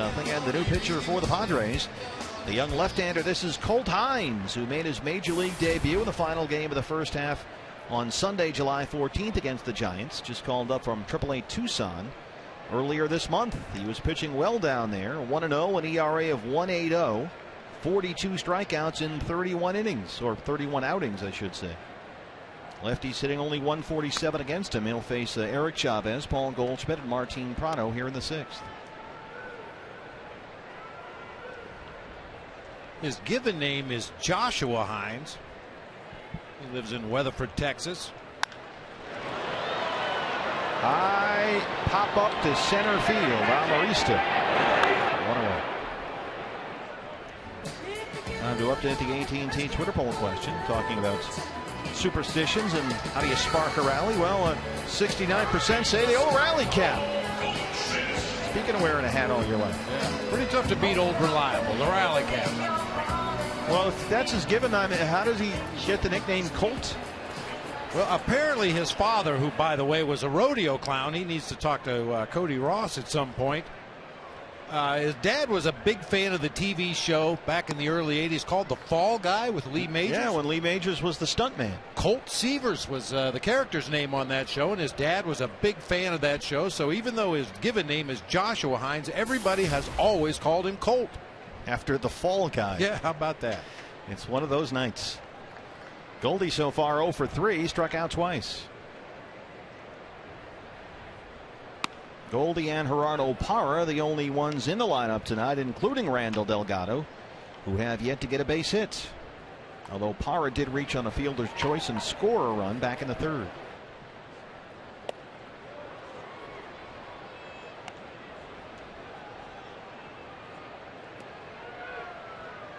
First time all year, BB, we've seen Goldie get a little flummoxed.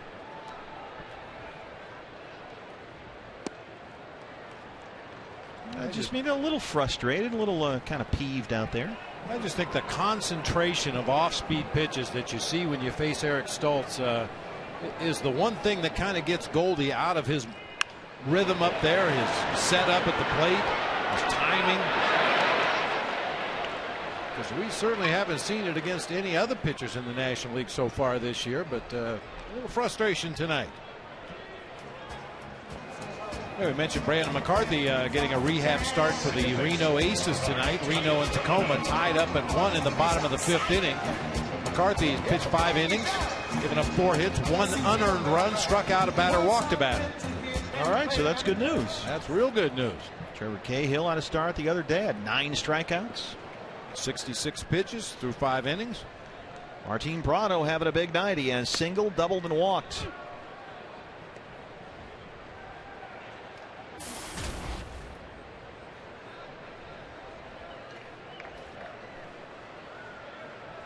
Colt Hines, originally a 31st round pick by the Padres in the 07 draft. Yonder Alonso knocks that one down, can't find it. Hines covers. And they get Prado. That ends the 6th. Diamondbacks with 11 hits so far. They lead it 7-0.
a must-have. You got to get a Goldie bobblehead, either the special gold edition or just the regular edition is good too, the All-Star edition. So be here August 10th before the D-backs take on the Mets. Get your own Paul Goldschmidt bobblehead courtesy of Audi. You can guarantee your bobblehead right now without having to wait in line. There they are right up in the booth with us here. Purchase the Goldie bobblehead 4-pack of tickets. Make sure you don't know waiting. You get your tickets. You're going to guarantee your bobblehead. This is the way to do it. dbacks.com/4-pack and get the Goldie bobblehead. Don't miss out on this one. Or call 602-462-4600.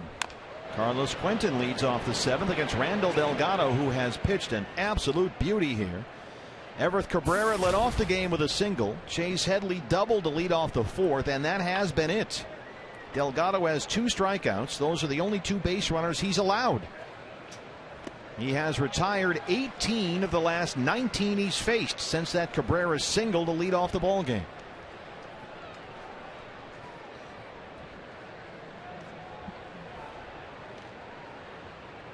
It'd be a shame if you went through the whole year and didn't get the Goldie bobblehead, even if you get the non-gold edition. I'm happy just to watch him play on a nightly basis.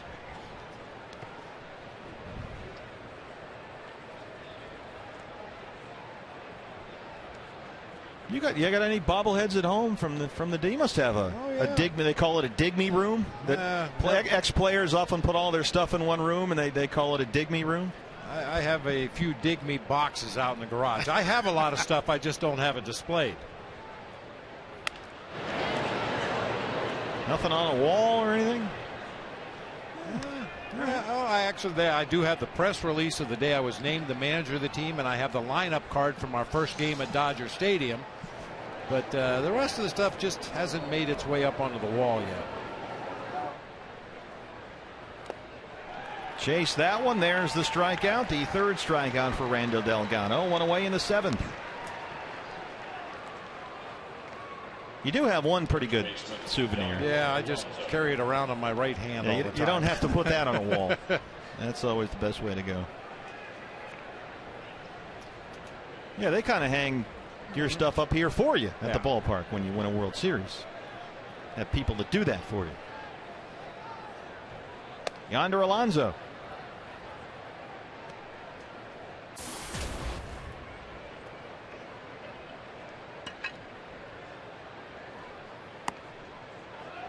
I think the reason I don't have more stuff hanging on the wall at home, I heard somebody refer to it one time as a shrine to yourself, and that kind of creeps me out. So yeah, the dig me room. Hey, dig me.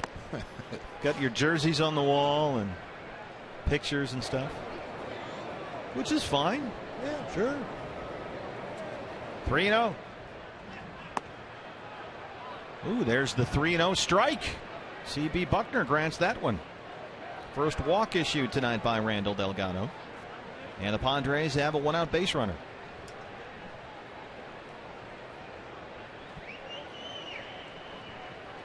.75 pitches, 52 for strikes, very efficient. He's become an excellent strike thrower. It's remarkable how he's cut down on his walk rate. Over 4 per game last year with the Braves, and it's under 2 this year with the Diamondbacks. This is a good meeting right here. Will Nieves making his way out to the mound. Delgado for the first time in the ball game not pinpoint with his control. So Will just walked halfway out to the mound, toss the ball back to Randall, take a deep breath, get back up on that bump, and let's get back to work. 1-0 to Jed Jerko. He's 0 for 2. Popped him up. Been a lot of this tonight. Very shallow center. Pollock coming in. Long way to go here. But he's got it for the 2nd out.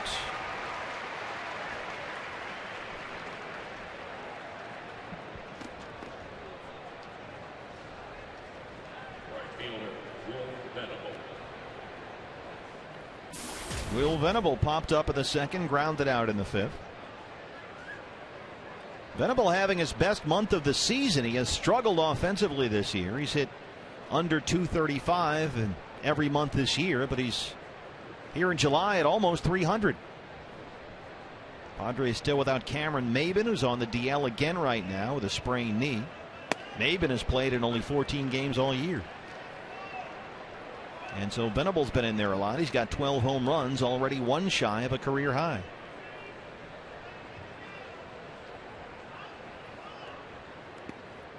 Nice block by Nieves right there. He's not a big guy, Will. He's not a skinny guy, but he's just he's kind of wiry back there. He looks more like a second baseman. Yeah, he does. But he's very quick behind the plate. Very quick movements to get himself into good blocking position. That one is hammered to right. Gerardo Parra backing up at the track as the wall, and Gerardo Parra has got it.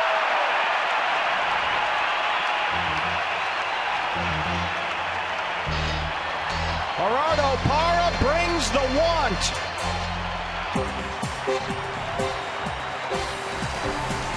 Gerardo Parra, a Gold Glove outfielder, and another one in the books. He may have taken a home run away. It's still 7-0. Wow.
He's 7-0 still, only 2 hits for San Diego, as Gerardo Parra may have taken a home run away from Will Venable with a spectacular catch into the right field wall.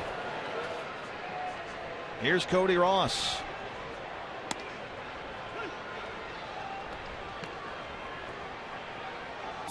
Cody 1 for 3, RBI single his last time up. Joe Borowski with us in the booth. And Joe, how about that play? Wow. That's spectacular play right there. But that just shows you when you're pitching quick and getting quick outs, your defense is on their toes and they make plays like that for you. Unbelievable. Chaz Roberts air conditioning, cool play of the game. He did a face plant onto the warning track in the outfield at Citi Field. And he does a face plant into the fence here at Chase, and he gets a standing ovation as he walked off. What a moment. 0-2 to Cody. Some smelling salts in there. They checked him out. He was kind of a little groggy there. And they gave him a good look.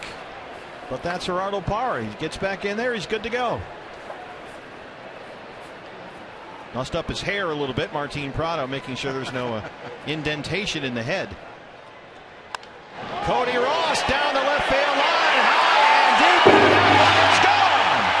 It's off the foul pole. Cody Ross, his 6th home run.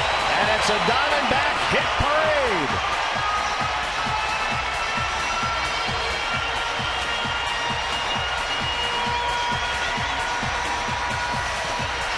That's a Fulton home run. Another $150 goes to Central Arizona Mountain Rescue. 6th of the year for Cody.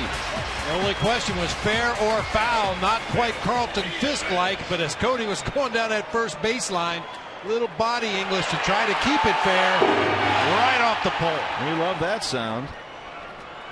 It's been that kind of night. 8 runs on 12 hits. Will Nieves. Up the middle, and once again, Will Nieves hits for the Diamondbacks. That's his second hit tonight. Yeah, Joe, sure enough, you show up and guys start hitting the ball. That's becoming a recurring theme. It works out great, though. It's kind of fun. It's great to see the offense, especially the last few games, really everyone. And not only the guys who are regular players, but everybody coming off the bench. And, Bob, it's contagious. It really is. When a few guys start doing it, more guys start doing it. And I'm just glad to see a nice 8-0 game here instead of it. How about 1-run game all the time? Yeah, everybody can just take a little bit of a deep breath. You know, when you're struggling offensively, it seems like nobody's ever going to get a big base hit. That one lofted into right center field. Maurice on the move. He'll make the play. But when you have a night like this, and it seems so easy, everybody's nice and free, getting good pitches to hit and hitting them hard. This is the fun part of the game. And you've mentioned that a couple of times, Bob, lately when the offense has come around a little bit more. Just the idea that everyone can take a breath and relax and don't have to worry about winning a game on 4 hits or 5 hits or 6 hits and 3-2 and 2-1 and all that. And it's a good lesson, because the reality is everybody, I don't care what your sport is, what your job is, if you're relaxed and confident, you're going to do better than if you're pressing and trying too hard. These guys try hard every at bat. The pitchers try hard every pitch. That has never been an issue with this Diamondbacks team. But now that, at least for tonight, it seems like everybody's taking a deep breath, a little more relaxed. They know they can hit, and that confidence is coming through now.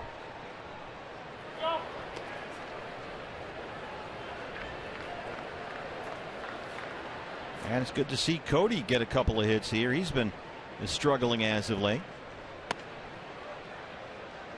The only guy that hasn't got a hit, we're not picking on him, it's just kind of funny. It's certainly ironic, is Paul Goldschmidt, so far 0 for 4 with a couple of strikeouts.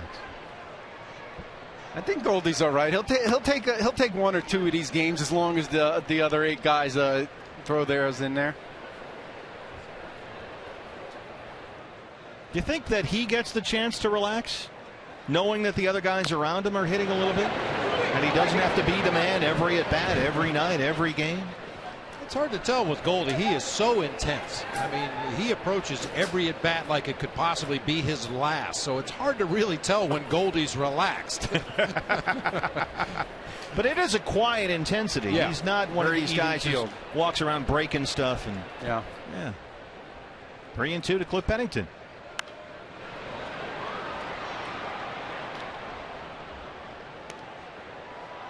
Joe, what do you think about Randall Delgado? Holy cow, huh? So impressive. And he's a guy who really is under the radar on this staff, because he's pitched well in his starts. He hasn't had a lot of run support. Under the glove of Cabrera, Cliff Pennington, his 3rd hit tonight. But once again, he has one of the best changeups I've seen. The arm slot and the arm speed are is identical to his fastball, and as the Padres have proven, it's difficult to pick up. Now, that's really the key, one of the keys to the changeup, anyway, sure, right? Absolutely. Making it look arm like speed, a fastball coming out of the hand. If you have the arm speed of your fastball, there's one thing that you could do. You could pick up spin, you could pick up location. You cannot pick up the speed of a pitch if it's the same exact as another pitch. And the rotation on your changeup is the same as your fastball, so you can't distinguish between that. And you see it's just exact same arm speed and arm slot as his fastball, and that's why guys have so much difficulty hitting it. So you see that, you think fastball, Exactly. You're out in front, yes. Then change up, and now it's too exactly. late. And as a hitter, look at this. Randall Delgado. They will stop Nieves at 3rd. The Diamondbacks have the bases loaded with 1 out. 2nd hit tonight for Randall Delgado. That's 15 hits for the Diamondbacks. I was just about to say, as a hitter, even if you're facing a pitcher that you know throws a lot of changeups, your muscle memory and your eyes tell you when you see that arm come through the point of release, that's a fastball. That's a fastball. you can't convince yourself to let the ball come to you, because you see the arm speed, you see the rotation on the pitch. Everything about it tells you that's a fastball. The best example ever, I think, of that is Trevor Hoffman. Yeah. You knew you were going to get changeups 80% of the time in your at bat, and you still could not stay back on it. Big RBI chance here now for A.J. Pollock. A.J. singled and scored in the first. Bases full of Diamondbacks and one away in the seventh.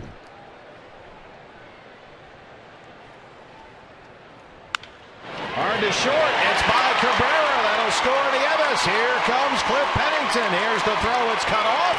And it's a 10-0 Diamondback lead.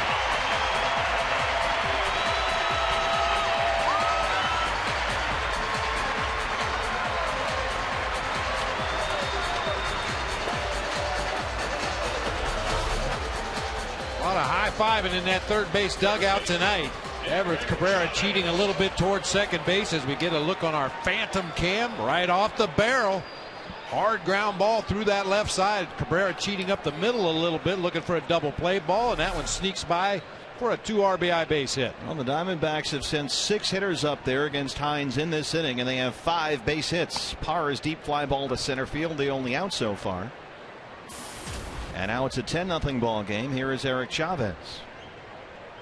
And the Padres pitchers have not missed many barrels from the Diamondbacks tonight. But I think that all goes back to their approach to Stoltz to start this game. I thought going from their last time they seen Stoltz to tonight, I thought their approach at the plate was a total 180. They were laying off the low pitches and they were making him get the ball up in the zone, and it's paid off throughout the game.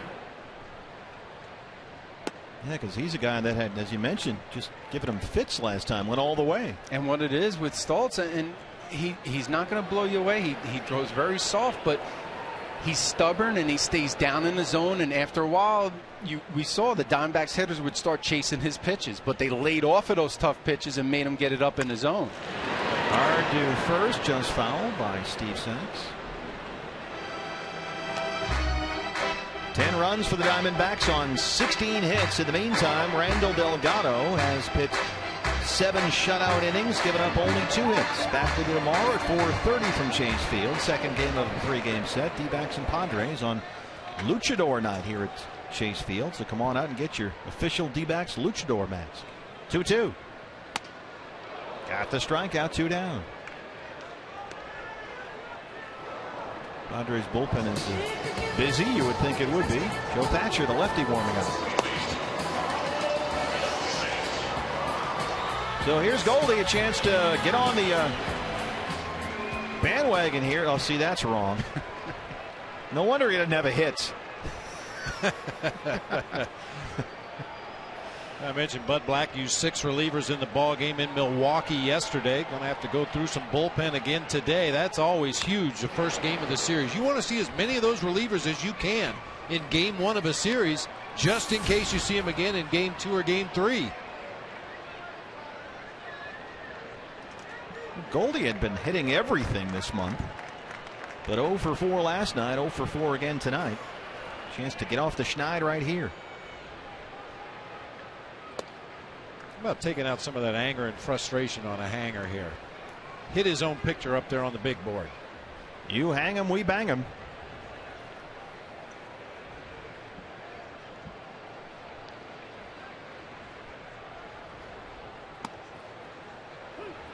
Strike, says CB. Bucknor, 1-2.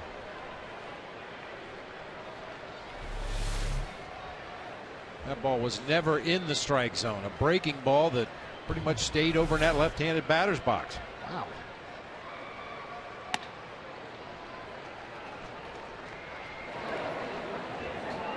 The view from the RamTrucks.com pool area here at Chase Field. I think I might have been able to play 3 or 4 more years if I got those calls. 2-2. Goldie strikes out for the 3rd time tonight, and that's the inning. Joe, thanks. We'll see you on the postgame show. Looking forward to it, guys. Cody Ross is 6th of the year. More Diamondback offense, and they lead the Padres here 10-0.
10-0. Fun times at the Ram Trucks pool. Great place to watch a game. Just chill out and watch your Diamondbacks put some pressure on the LA Dodgers. Right now, Dodgers are scoreless against the Reds in the 6th inning at Dodger Stadium. Whole bunch of defensive changes. Paul Goldschmidt, 0 for 5 now with 3 strikeouts, is out of the game. So Eric Chavez moves over to first. Cliff Pennington, who was at shortstop, moves to second base. Didi comes in and he'll take over at short. And Martin Prado, who started at third, went to second, is now back to third. So let's try that again. It's Chavez at first, Pennington at second, Gregorius at short, and Prado at third. Randall Delgado in the meantime working on a 2-hit shutout as we start the 8th inning. It'll be Alexi Amarista, Nick Hundley, and the pitcher spot here. 7, 8, 9 in the San Diego 8th. Randall Delgado so far has given up only 2 hits. He has 1 walk and 3 strikeouts. Amarista 0 for 2. Randall Delgado has been over 100 pitches only 3 times this year. His high for the season is 108. That was 2 starts ago and a no decision against Milwaukee here at Chase Field. And he's got a ways to go there, BB, before he even gets to triple digits the way he's gone. He's just dealing, pounding that strike zone. I mentioned it earlier. The Padres doing them a lot of favors through the first 6 innings or so, swinging at the first, second pitch of the at bat. A lot of quick outs. Lifted to left, Cody Ross. Run away.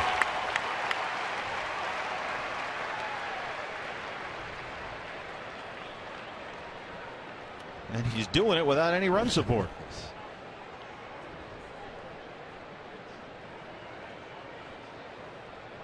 Catcher Nick Hundley steps up. The catcher, he's 0 for 2. 14 of the 25 batters that Randall Delgado has faced in this game have seen 3 or fewer pitches. That's the key to getting deep in a ball game. Quality strikes and an aggressive offense to pitch against. There's a strike. Delgado jumps ahead 0-1. The veteran left-hand hitter Mark Kotze has moved out into the on-deck circle. He will hit for the pitcher.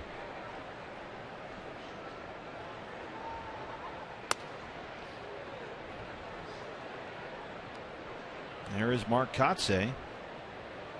Been around a long time. His 17th year in the big leagues.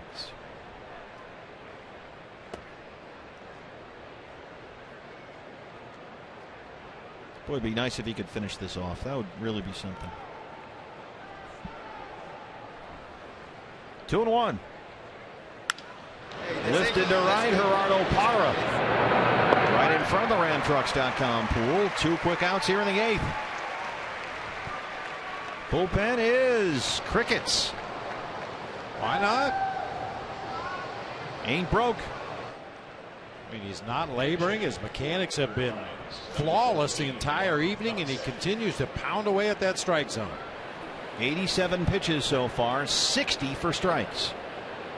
So here with 2 down now is the lefty Mark Kotze. Hitting 184 as a pinch hitter this year, 7 for 38. And he laces that one right to Pennington at second base. It's a 1-2-3-8 for Randall Delgado. CenturyLink, your link to what's next. Coming up for the Diamondbacks, Cody Ross. In the last inning, he got up there and clanged one off the foul pole. It's 10-0 D-backs.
Diamondbacks regular season home game. Well, it's quite a night here at Chase Field. Great night to be here. Lots of offense and great pitching from the Diamondbacks. They have out-hit the Padres 16-2. They lead it 10-0, and Randall Delgado is 1 inning away from not only his first career complete game, but his first career shutout. New pitcher for the Padres out there, the lefty Joe Thatcher. He'll face Prado, Ross, and Nieves, 4, 5, and 6 in the Arizona 8th.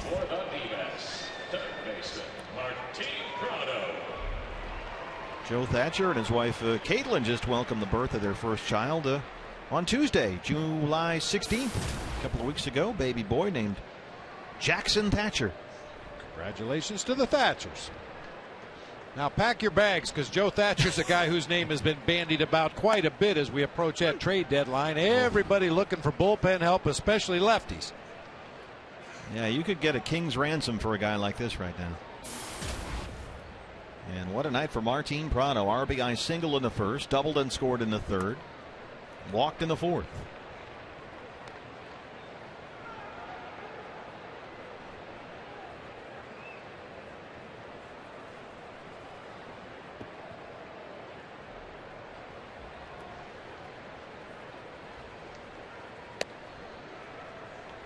Update from Reno. Brandon McCarthy now through 6 innings of that ball game has surrendered 6 base hits, 3 runs, only 2 earned, 3 strikeouts, a walk. Did surrender 1 home run. He's thrown 85 pitches in that ball game, 62 for strikes. That's a fair ball up the left field line. Martin Prado takes the turn and heads for second, and he's in there with a stand-up double. That's his second double tonight and his 19th on the season. Wow.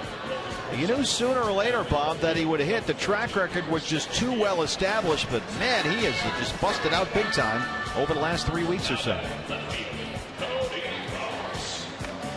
it's amazing how sometimes it'll start with a couple of soft ground balls that sneak through the infield, and then those turn into soft line drives that barely get over the infielders, and then they turn into line drives in the gap and home runs, and before you know it, you're rolling. So a couple of defensive changes for the Padres as Cody Ross steps up now. Cody homered his last time up. He also had an RBI single back in the fourth, 2 for 4. Chris D'Orfia has checked into the game. He's in there in left, and Forsythe is playing third base. So Headley out and Quentin out for the Padres.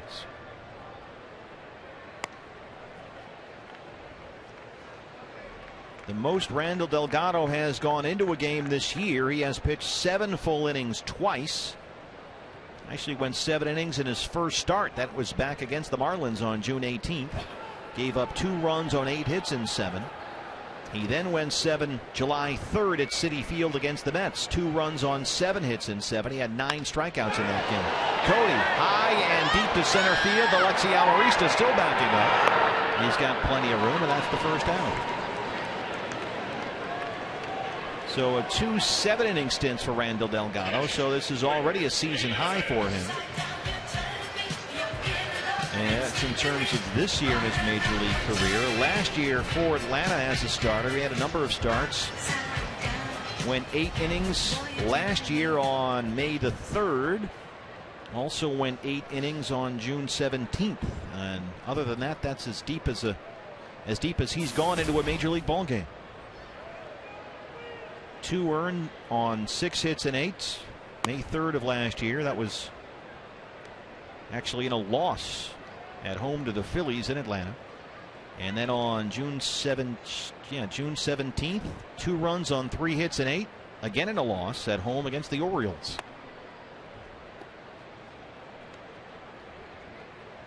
So it's safe to say that certainly not in terms of the strikeouts. We've seen Randall occasionally put up some big strikeout numbers, but in terms of the end result, this is the best start of his career.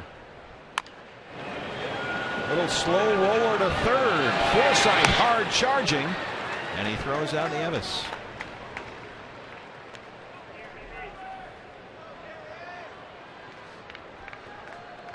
Here's Gerardo Parra. Reached on a fielder's choice and scored in the third.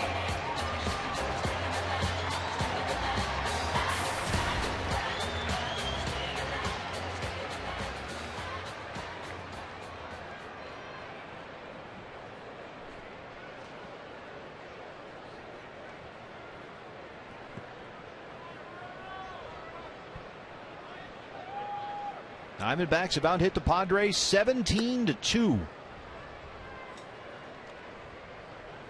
San Diego, when it comes up there in the ninth against Randall Delgado, will have the top of the order up there. That is Cabrera, Forsythe, and Denorfia now with the substitutions. 1, 2, and 3 for San Diego.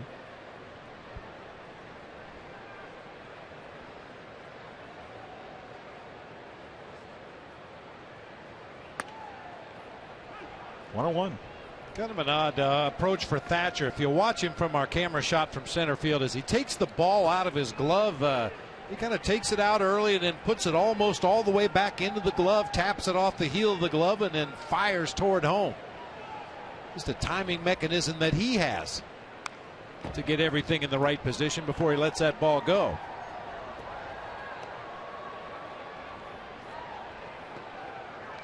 He's got a lot of moving parts out there, really crossfires across his body, steps to the first base side of the mound, which has to be just incredibly tough for a left-handed hitter. He's ahead on Gerardo Parra, 1 and 2.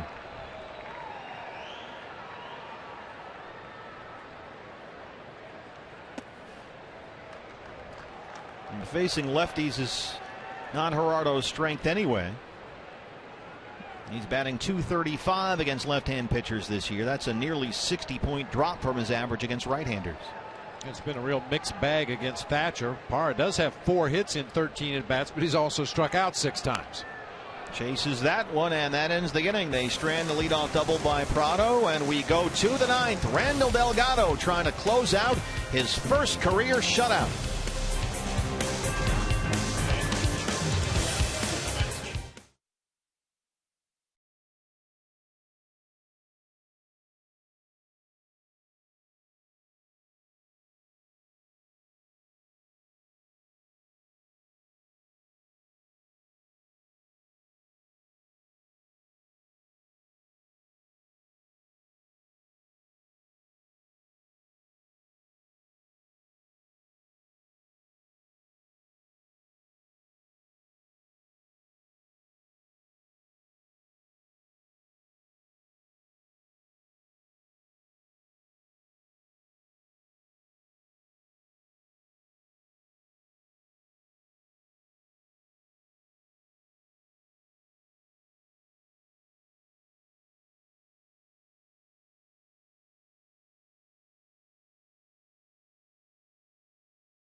Well, the Express is rolling on into the ninth inning at Chase Field. Randall Delgado, who already has his first career multi-hit game at the plate, is looking at his first career major league shutout, and first pitch swinging as Everett Cabrera lines it to center field. A.J. Pollock is there, and that's the first out. Randall Delgado. He has allowed 3 earned runs or fewer in every one of his 7 starts this year, and he's now 2 outs away from the shutout. Boy, that's about as clean a pitch count by inning chart as you will ever see. So with 1 away, here is Logan Forsythe, who came into the game to play third base for Chase Headley. Forsythe only 1 hit in his last 16 at bats. That's coming over a span of 8 games. He has spent much of the first half of the season with a nagging foot injury. He's quickly behind 0-2.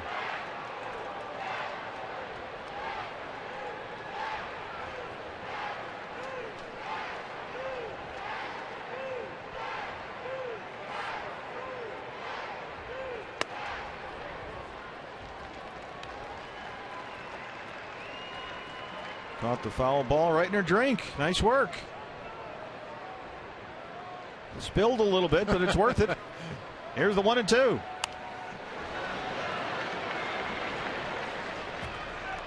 Hey fans, MLB.com at bat, #1 source for live baseball everywhere you go. iPhone, iPad, Android, BlackBerry 10 at bat delivers D-backs baseball with live audio, pitch tracking, stats, and more. On the ground to third. Martin Prado, 2 down. Randall Delgado, 1 out away. What a night at Chase Field.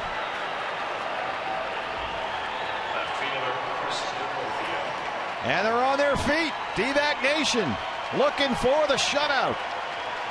Randall Delgado has walked 1. He has struck out 3. He's given up just 2 hits. And he'll face Chris Denorfia with 2 down in the 9th.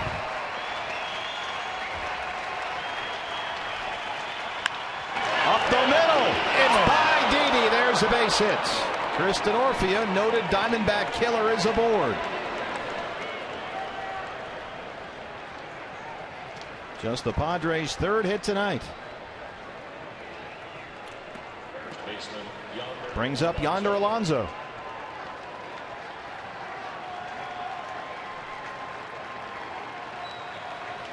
Alonso 0 for 2. He walked in the 7th.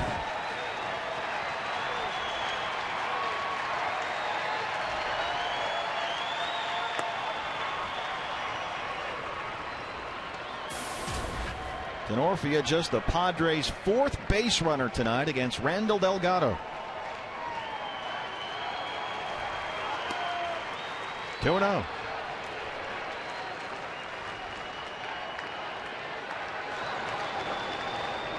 Obviously, with only 3 base hits in the ball game, 1 base on balls in the game, Delgado hasn't spent a lot of time in the stretch tonight.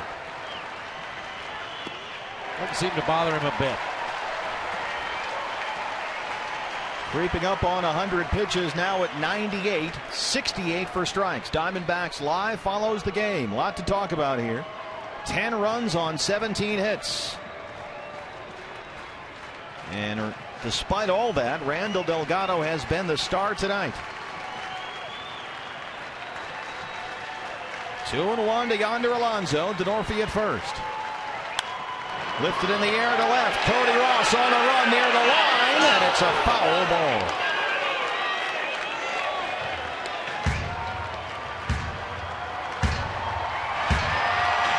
A strike away.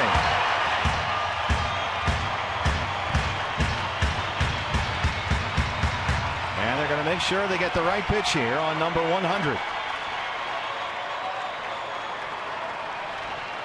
22,000 plus in Sedona red here.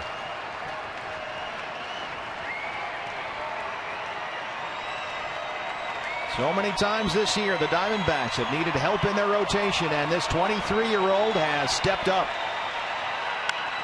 Up the middle, Didi Gregorius!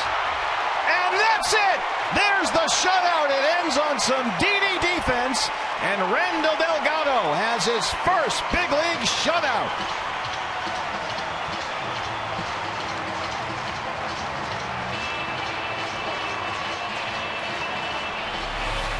How about that, Bob Brenly? Well, that looked like a base hit into center field. Delgado ducks as that liner goes by the mound, but Didi, Johnny on the spot. Nice diving catch. A big smile over to Cliff Pennington at second base. What a great ball game for the D-backs all the way around tonight. Good defense, good offense, tremendous pitching by Randall Delgado. 100 pitches right on the nose. His first career complete game, and his first career shutout is a 3-hitter. He walked 1, had 3 strikeouts. Our Ram Trucks tools of the trade, you better believe it. Randall Delgado. Bob, you can't get more efficient than this. I'll tell you what, we knew he was capable of pitching a game like this. We'd seen glimpses of it from time to time. Very consistent, but he was over the top tonight. Had everything working, just pounding the strike zone. Padres did him some favors. They were very aggressive tonight, but he was smart enough to know how to take advantage of that aggressiveness. Everett Cabrera led off the game with a base hit up the middle. After that, Delgado set down the next 9 he faced before a Headley double. And after the Cabrera single, it was 18 of 19. In fact, make it 19 of 20 before the walk to Alonso. Denorfia had the 2-out single, and then Alonso's liner up the middle is snared by Didi Gregorius to put a dramatic end to Randall Delgado's first big league shutout. Diamondbacks win it 10-0. Todd and Joe, guys. Thank you very much, Steve. Getting set for Diamondbacks Live. It's presented by CenturyLink. Coming up in a matter of moments, Joe Borowski. I know you're a man of the people, and I know that there are some people out there that are thinking at the top of the postgame show, 10 runs, 17 hits, tacos, offense at every corner of the lineup card. Unbelievable. That you should lead with that, but I know you. I know you better, Joe. You're not going there, are you? You would think we would lead with offense, but come on. Oh, no, Randall Delgado, complete game shutout. Absolutely dominant. We're going to have to take a closer look at his performance and see what he did to the Padres. Just had them baffled. And on the other side of the coin, we will look at how the Diamondbacks attacked. And everybody contributing up and down the line. All right, so you are truly a man of the people. You're going to go all Absolutely. over the map. All right, settle in. Our coverage is still underway here at Fox Sports Arizona. When we come back to Chase Field, we will hear from Randall Delgado and Kirk Gibson. Steve and Bob, their take on this one as well. Diamondbacks take game 1 of 3 with the Padres. Back with more in a moment.